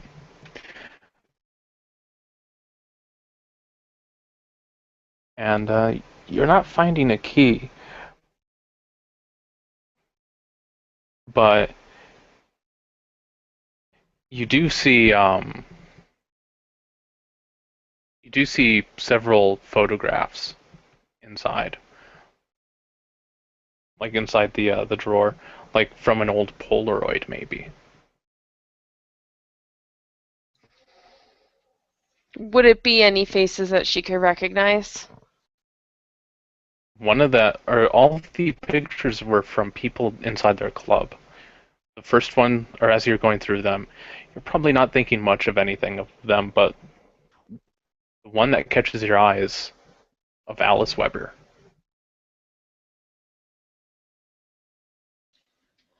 She is going to. I'm guessing our phones have cameras. Yep. She's going to snap a picture of that picture with her phone. Okay. And then she's going to. She's probably going to start tidying up the office the way it looked if she wasn't already. I mean, she'd already be backtracking, but she's going to start making her way out of the office. Okay. And you get out of there, and what do you do after you're outside the office?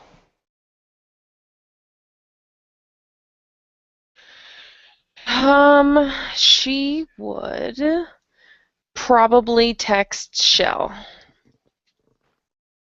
Okay. and tell her, "Hey, I've got some information. Um, but I need to get out of here without it seeming suspicious and the guy thinks I'm a dancer."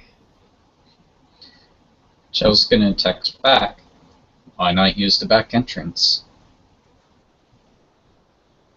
Nobody's there.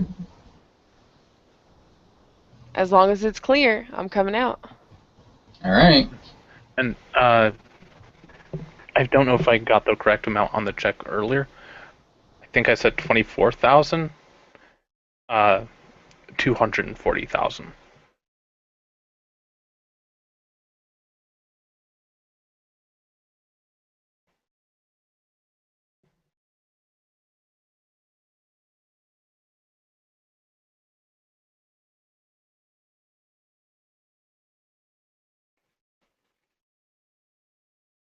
She wouldn't bring any of that up to any of these people now because she kind of has a loyalty to Calvin at the moment, and that would be the first person that she'd bring it up to. And no, she's not carrying it. She left it all behind. She just made copies of the letters. Yeah, Just to clarify that. if Mitch sent a check in as well, it would have been like 500,000. Yeah, Yep. she would have just made copies of the letters and left everything untouched. She doesn't want anybody to know. The only thing she took out of that office was the top piece of parchment.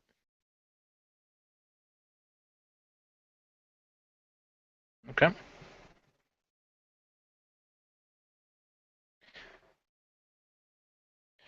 Okay, so did you go out the back door, or did you go back into the club? Definitely the back door. Okay, go out the back door, and you do pass a security guard on your way out. Look, basically another bouncer. And as you're leaving, he just kind of gives you a nod. And he's like, he just gives you a nod. One hand turns and opens the door for you. And she would just kind of nod back and give him a little smile.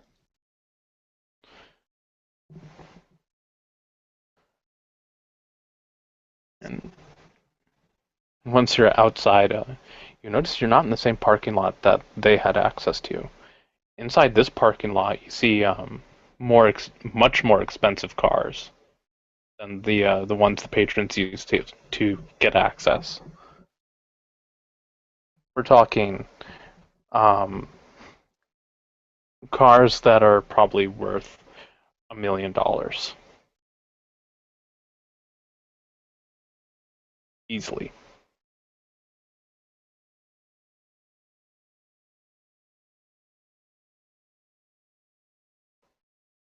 So, and when I went out there, even though Shell was watching it, she's not back there? Did Jill go out the front and then go around? Yeah. Oh. All right. Well, yeah, you went around and there's a bit of a fence all the way around, but looks like there's a clear way in and out. Shell's more than likely just waiting by part of fence, just sitting there and texting. Well, pretending it. She probably started texting Sally at some point, but as soon as getting the information, she looked back over to the entrance, and would she be able to see Rain come out? If you peek in, yeah, you see her come out. Shell will peek in and see that Rain's the only one there and wave her over. There's the gate has a guard at it, and when you give a wave, the guard kind of turns and looks back, and you hear him mutter. He kind of chuckles and goes, "Crazy bitch! Only the executives use that parking lot." He glances at you and says, "Hope she gets out of there. Don't want to lose her job." Hope she doesn't touch any of them. A tragedy that'd be. He goes, "No, no, she left a handprint." And That's about $1 million. he shakes his head as if they might actually throw a fit over that.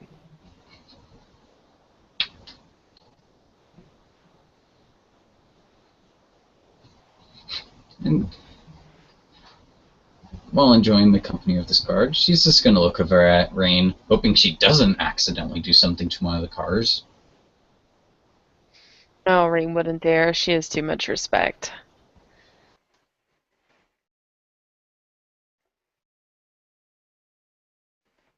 She would pull out her cell phone though and show Shell the picture of the picture that she took.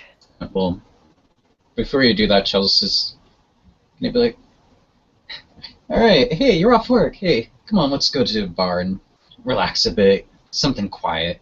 Chelsea's going to kind of lead her away from the guard, giving the guard a wave as she does. Just gives a bit of a nod and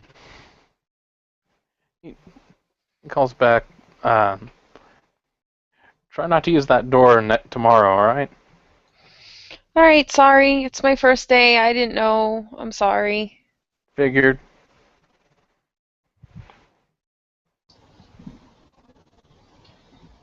Chelsea's going to kind of walk her back over to the van, and as soon as they're out of earshot of anyone, she's going to be like, so, what'd you find?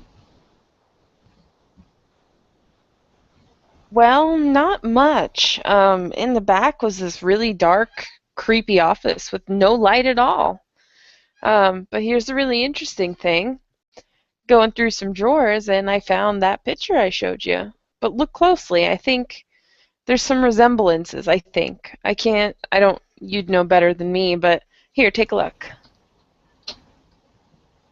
And what picture is this of the character? It'll be the one that has the picture of whatever the chick we're looking for. And she'll look at that picture. So what did you get this from? This was in a drawer, one of the drawers. It was like an old like I took a picture of the whole thing, so that's how it was in the drawer. Like I just snapped it for what it was.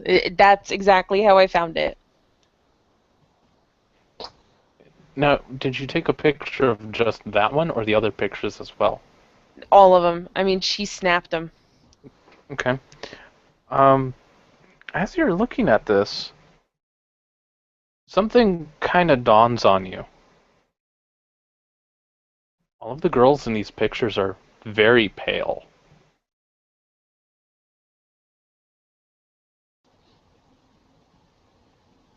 Did you also take a picture of the letters, the one to Calvin and Mitch? No, she made copies of those and tucked them away in her boobs. The infamous boob portal. Good, they carry a lot of stuff, but do you show that to her? Absolutely not. No, the documents. Nope.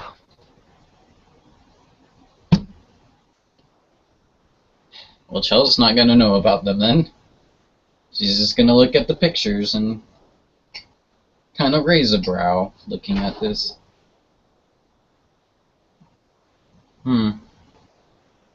Were any of the ladies in...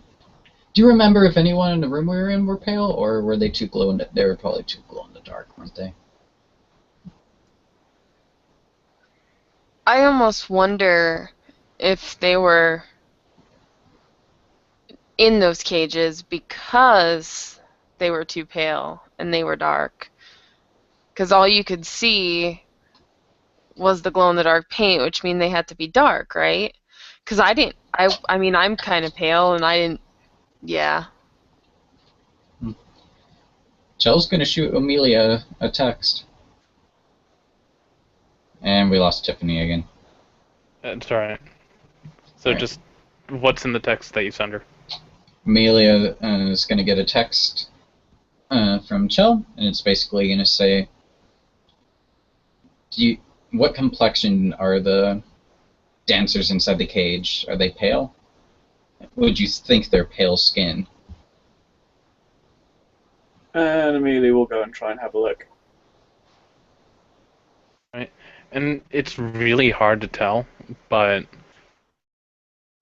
at some point they switch shifts, and as new dancers come out to replace them, they're not they're pale, but not as pale as a kindred might be.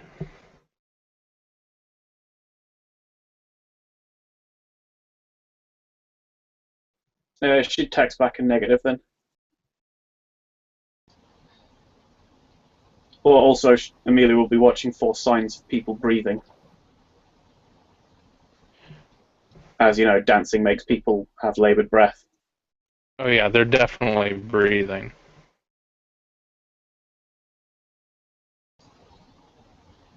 Joe's gonna send a text saying, "Can you look at the crowd to see if anyone's suspicious?"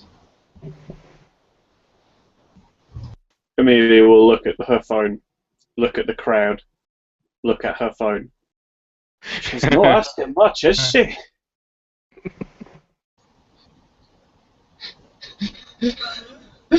God damn it. Is anyone looking suspicious apart from the blonde woman in combat gear looking at her phone?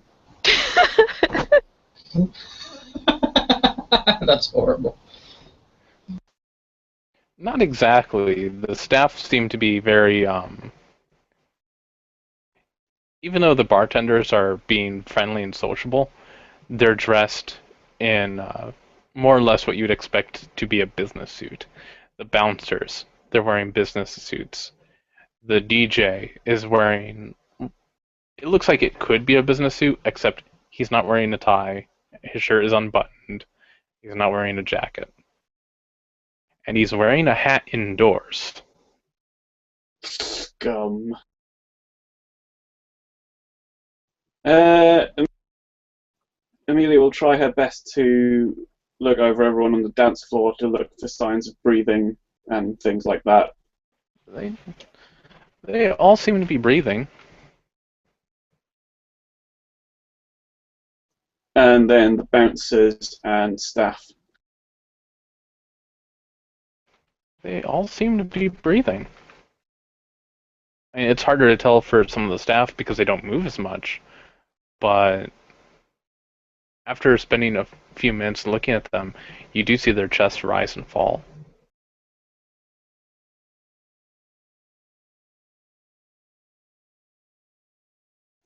She'll text back a negative to Shell after probably half an hour's worth of searching.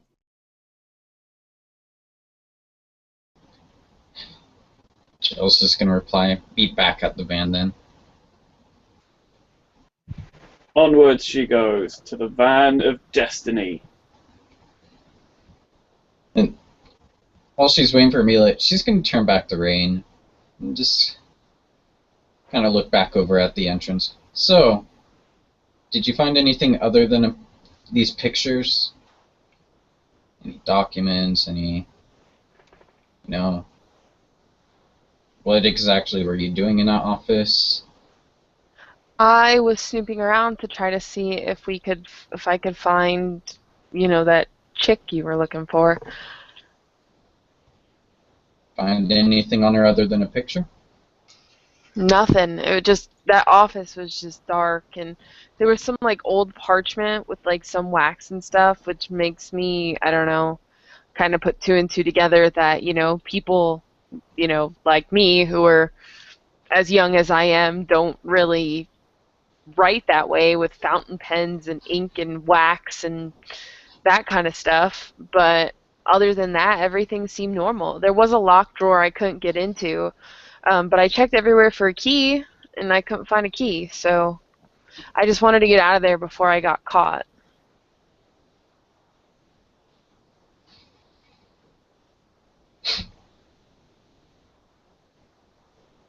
Is there anything I can roll to see if she's telling me everything? Yeah, if she would like to roll manipulation and subterfuge, you could roll perception and empathy.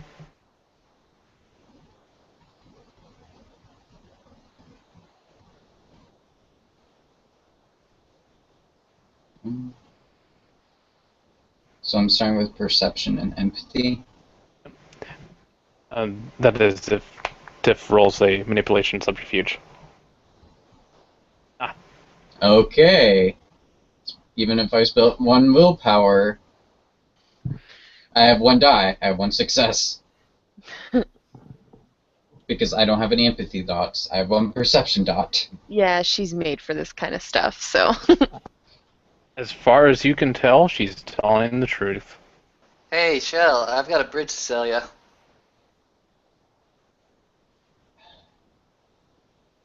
God damn it. You all. And she's just gonna wait for Amelia then. And then Amelia will arrive. What's up, Shelley? You got a face like a scalped nurse. She's gonna be shaking her head. So we have no sign of this bitch, do we?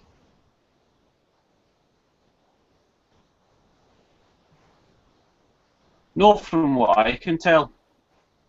She's not here, she's not there. Well, don't think it'd be very fun to camp out at a room, but that might end up being what we need to do. She's a vampire, she's gonna have to come back eventually.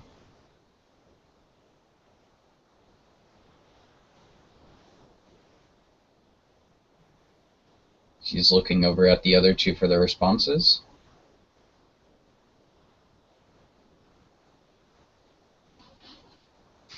Rain just kind of shrugs. She's kind of thinking about other things right now. Look, I'm gonna go there. I'm gonna lay Baker off his duty. Do you guys want to stay with me, or do you want to be dropped off as we go? Do we know what time this place closes? Repeat that. Didn't quite. Do we know what time this place closes? Chel's gonna look at the flyer on the copy of the flyer on her phone. Well, as you look at it, you see that it opens. It opens kind of in the afternoon, and it closes in the morning, like close to midnight. Amelia.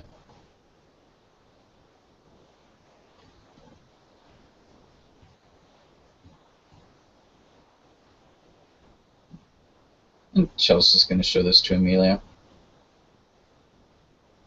Well, if we've not got anyone here that can see, I don't know, something like, well then, what you call it, the wispy coloured things around you, then I guess we have to go and just sit low in the hotel room. I'm gonna need to bother Victor for that eventually. He was supposed to teach me earlier, but he's been too busy with, I think he said hounds other than me. There's no sense crying over it now. Let's just get a move on. Alright.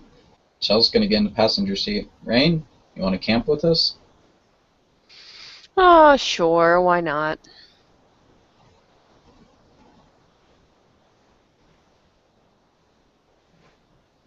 Alright, dibs the top bunk then. And she'll drive off towards the hotel. Any of you guys have a pencil? Amelia does and produces the one.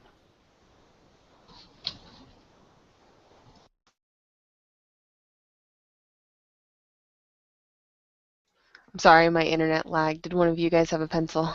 Amelia did. Okay. She's going to take that pencil and she's going to reach for her right chest, her right boob, and pull out the parchment and unfold it and start doing the whole scratchy thingy to make the text appear thingy. Alright. That was not one of the things I had planned on someone doing, but that'll work.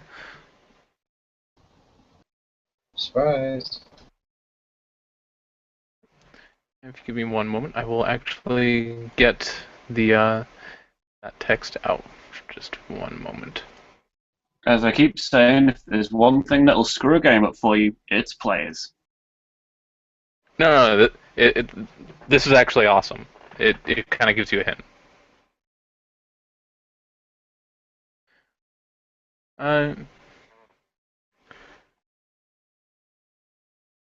There, it's a handwritten envelope, like or a handwritten letter as you move the pencil back and forth.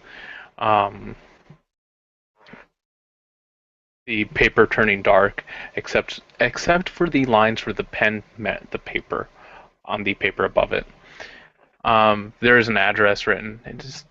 It's not the address you were just at. It's a different one. And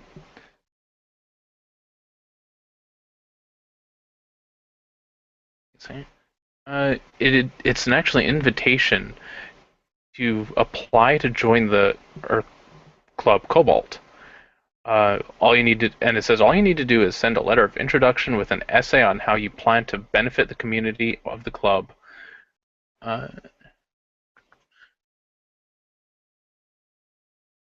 What you do for a living and what you have accomplished so far. The dues are a sum of, actually, it should be $120,000. Are paid every month on the year of the first, and an additional 100,000, sorry, 10,000, paid every month for the use of the mansion and all the benefits that come with it.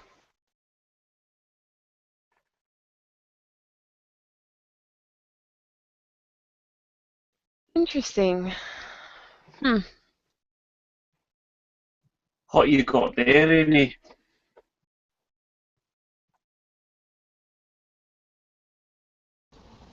And Shell's gonna look So, back, kind of cocking her brow at, and upon seeing this parchment.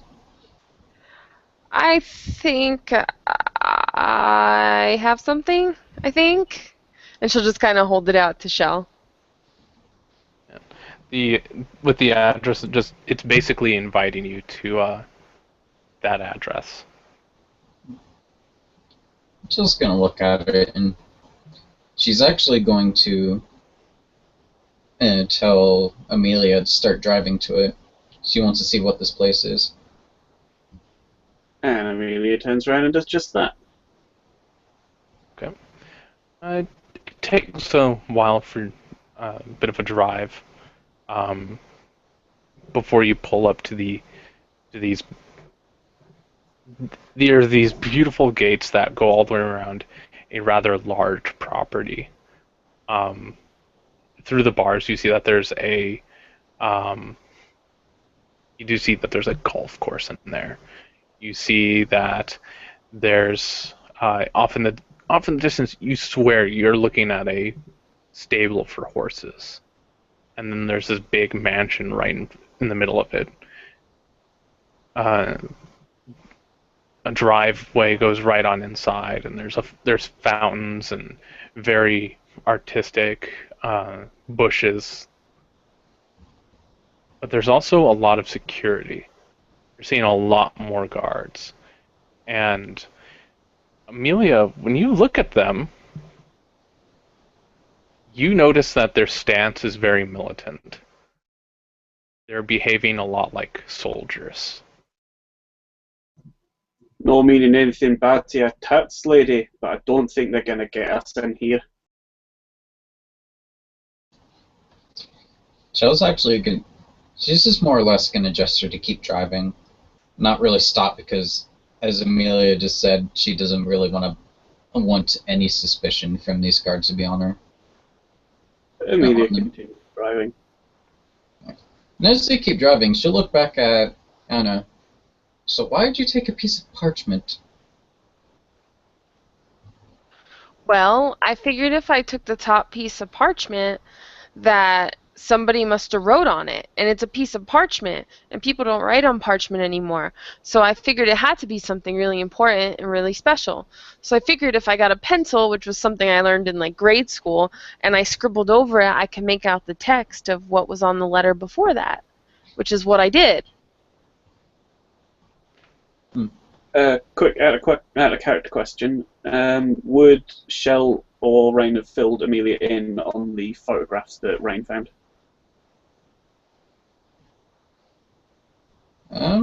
Rain wouldn't, I think because Shell. she told Shell. God, I almost forgot about that. I feel like Shell at least would have to at least explain why she was sending all those texts. If not, this would be a good time to do it. Which do you prefer? Either or. Do you want me to do the fate roll? Just basically just turn to Amelia and just tell her. Yeah, either way I get told. Yeah. And once they're a good distance away from the mansion, Shell's gonna gesture to pull over real quick. She will.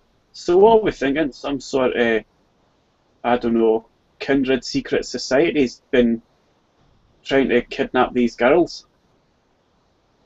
Well, that's an invitation, right? And Actually, now that I think about it, that wasn't the last letter that was sent out. The last letter that was sent out was actually written to Calvin because it addresses him in the beginning.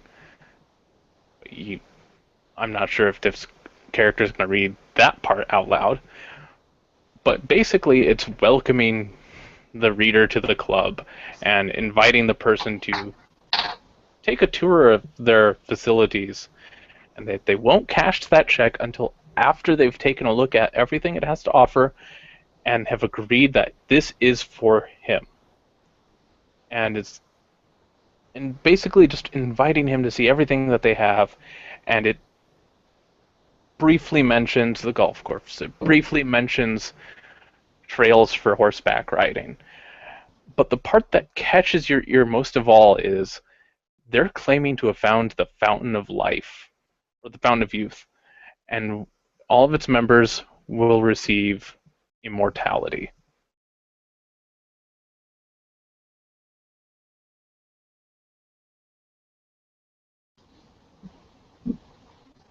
So, Brain, you showed Chell the letter, right?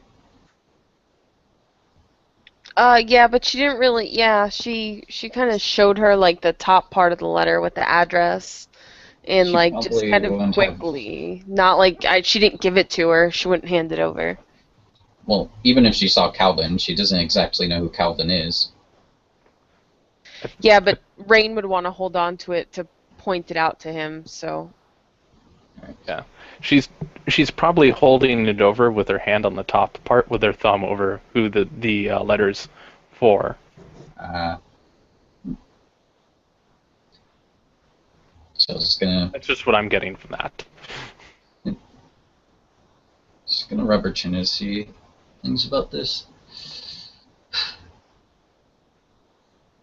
This might honestly be something I need to ask Victor about. Fountain of Immortality sounds like bullshit. It doesn't sound like something people would normally advertise. It's probably someone just making someone else into ghouls. Well, that might also mean that there's someone inside that mansion that... Oh, that might be in the same case as our friend Alice. Or they might just be making them into kindred or something. sounds like somebody who just wants a lot of fucking money. Well, Shell's gonna actually pick up her phone. Give me a second. And she's gonna dial the number for Victor. Okay.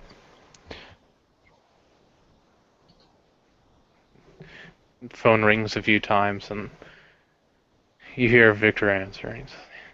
Yeah. So, we've been looking for Alice with no luck, but...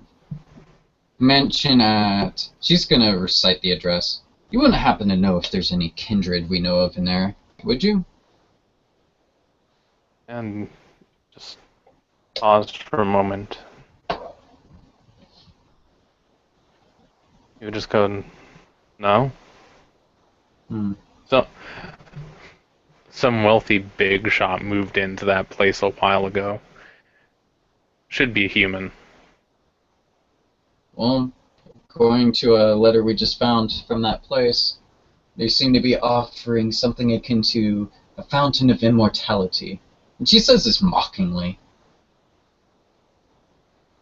Any members who join and pay the fee will get access to this. And what did it say at the last part of it again, David? The Like last the last part was that their members benefit from the fountain of youth and immortality. Yeah, until we'll kind of read this off to him. Sound like anything we need to check into eventually? Yeah, we need to see what's going on there. Well, unfortunately at the moment, we just cruised by it to see what it was like. And according to my friend Amelia here, they're about ready to blast, as ready to blast us as the military would. Aye, pass him over. She holds out a hand.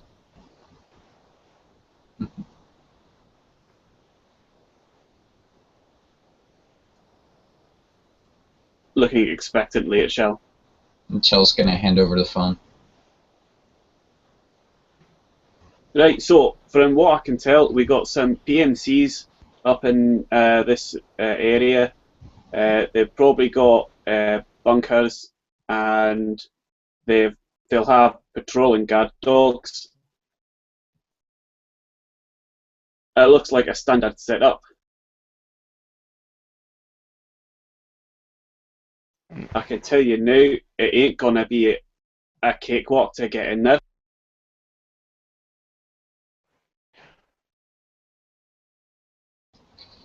And he would just say, best thing I can think of is find someone that can obfuscate in, or find some of their guests. Well, I might know a way to get in, but I have to do some research first. Chill will glance back before kind of motioning for Amelia to hand the phone back over. She will. And as soon as she gets it back, she'll be like, so, by my guess is, I'm assuming that the people who sent this thing are called the Cobalt Club? Says on the header of the thing. So do we know anything about a Cobalt Club? Other than it's a No, rave but I'm place. sure I could find out. And what you hear Victor say is, the only thing that he knows about it is it's some sort of club for a very select few, very snooty upper class people. You have to be making a certain amount a year just to be eligible to enter.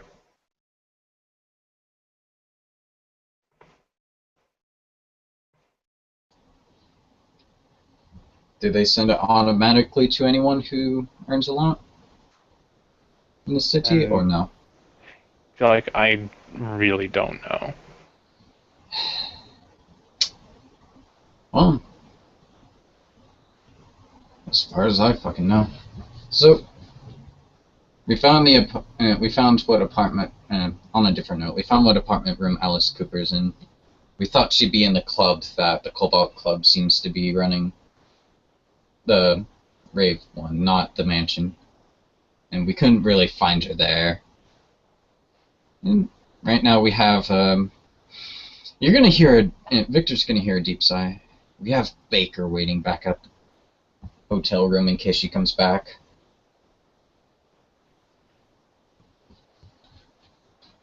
I was like, alright. Try not to keep Baker waiting too long. It's always a good idea to keep the Nosferatu on your side. You're gonna hear her sigh again. He's a bit more difficult than his reputation said. Be that as it may, he represents the Nosferatu of the Camarilla in this city. And the Nosferatu are very good at what they do. Speaking of which, do we have anything, in exchange for helping me, plus a minor boon, and you'll hear it. She kind of scoffs at this. He wants whatever we got from the horse. What was that thing that you ripped out from it before we burnt it? And he'd say, I didn't rip it out before we burnt it. It was the only thing left. Say, some sort of microchip. So we do have it. Did we have anything else from that whole burning nonsense?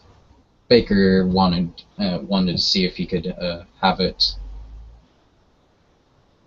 And it's like, I showed you where I put it. Just go there and get that for him. Alright. So, But before you hand it to him, ask him what he's going to use it for. look it up, find any of the local, and see what ranches it came from, and something like that. I'll ask him again when I get back. Alright. Is there anything else we can give him to make him happy?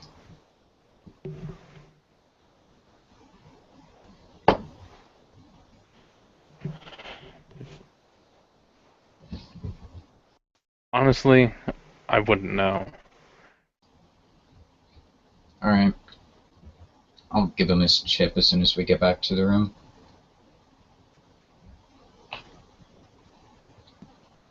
So, we're gonna try and find Alice, but I'm not exactly sure if we're going to be able to.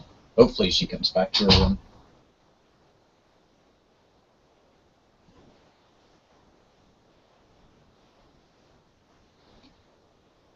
I believe that's all for now.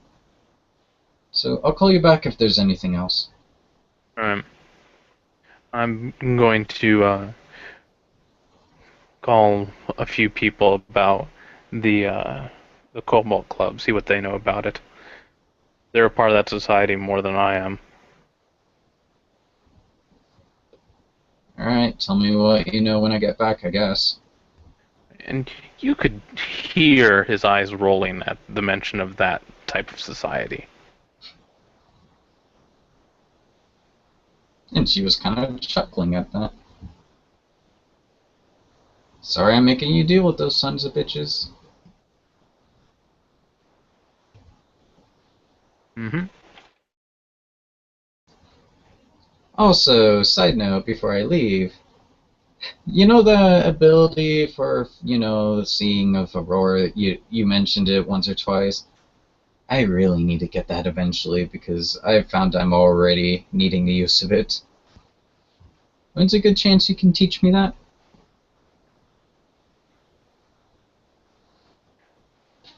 We'll try for it soon. Once the curse is lifted. Curse. Alright.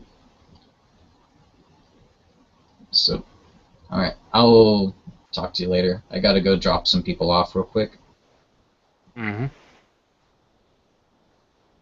And Shell's gonna hang up the phone, look at the other two. Amelia, drive to the motel, but I'm gonna need to commandeer the car back as soon as we're there.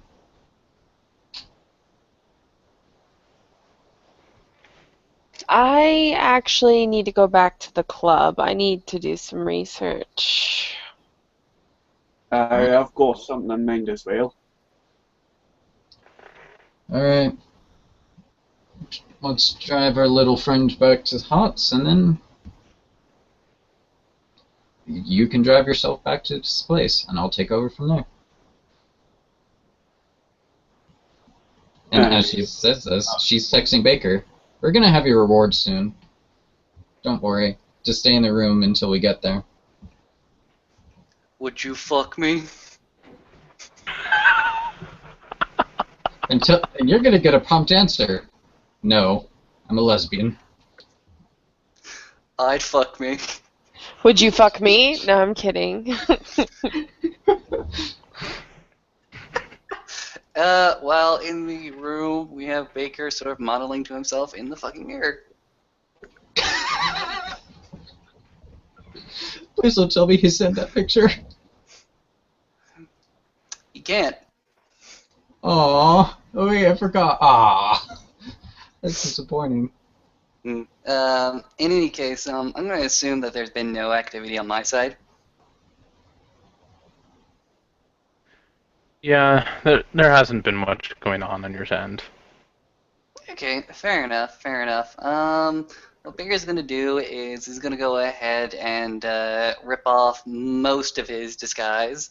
There's stuff like the makeup he can't quite wipe off right now. But what he's going to do is he's going to go ahead and ball up a little note, actually. It's going to be a number, and the message is going to read, "Your only friend right now." And I'm going to go ahead and bury that number within this woman's clothes, actually.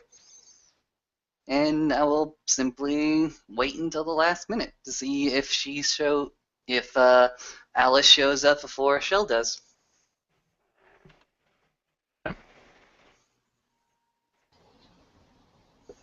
So I'm assuming that Amelia's gonna drive Rain back, drop her off. That'll take a bit of time. And then Amelia's going to drive to wherever she was supposed to be, and then Chell's going to take the car from there. Yep, that's the plan. Amelia goes back to the Desert Rose. And Chell is going to end up driving over to the location Victor had hid the chip, not disclosing where. She's going to take it, and then she's going to start driving back to the motel room, parking a few blocks further down than usual, and walking the rest of the way to the motel. Okay.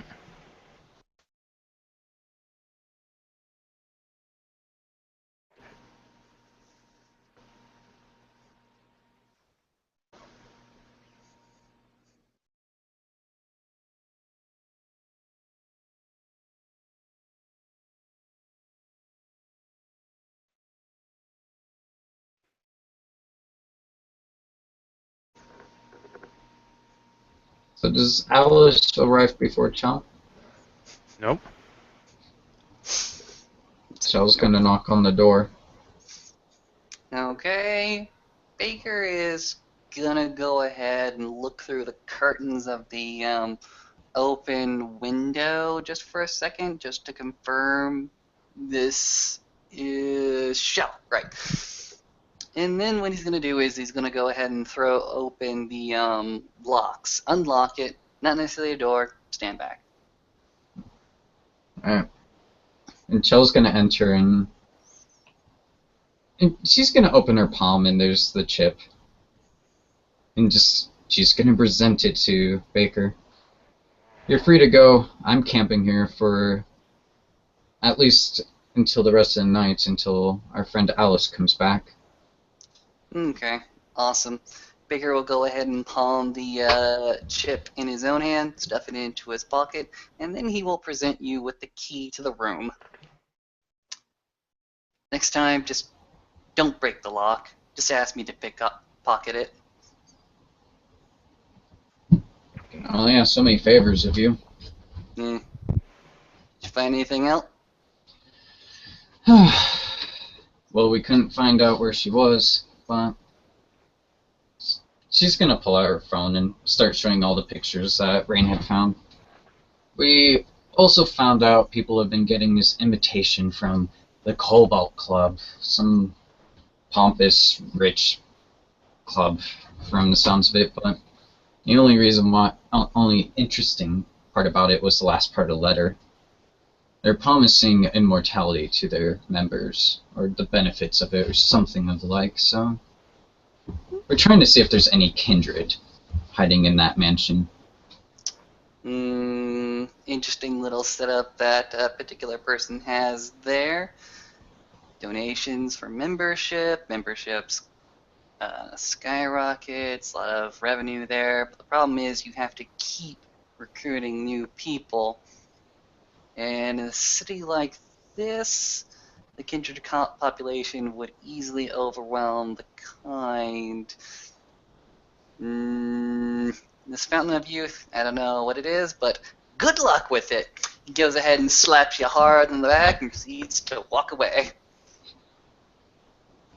Thanks for the help. Did you bring the car? The van? Yeah.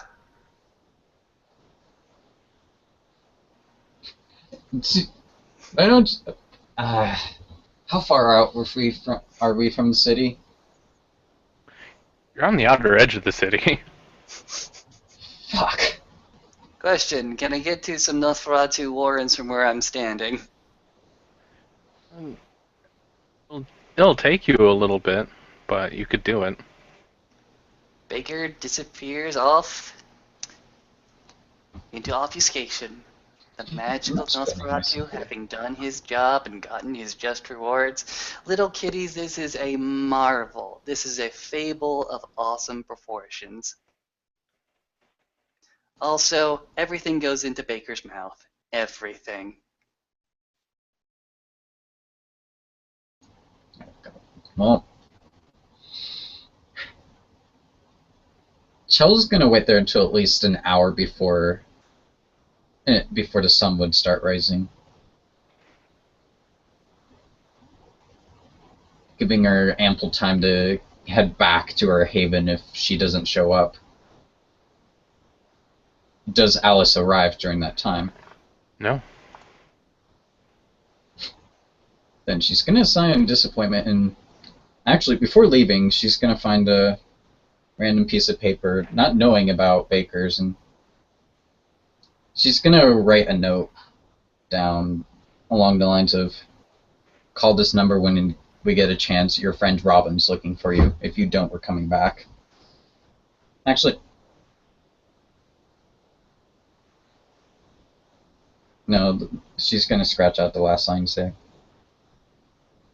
and put down, we still need you to go meet the prince. And she'll just stash it right next to the flyer, maybe turning on the gloves and putting them right on top of the note so that they shine right on top of it. She's gonna leave and get in the van. All right. And I am contacting to see if we can wrap it up in one scene or if we're going to split into two.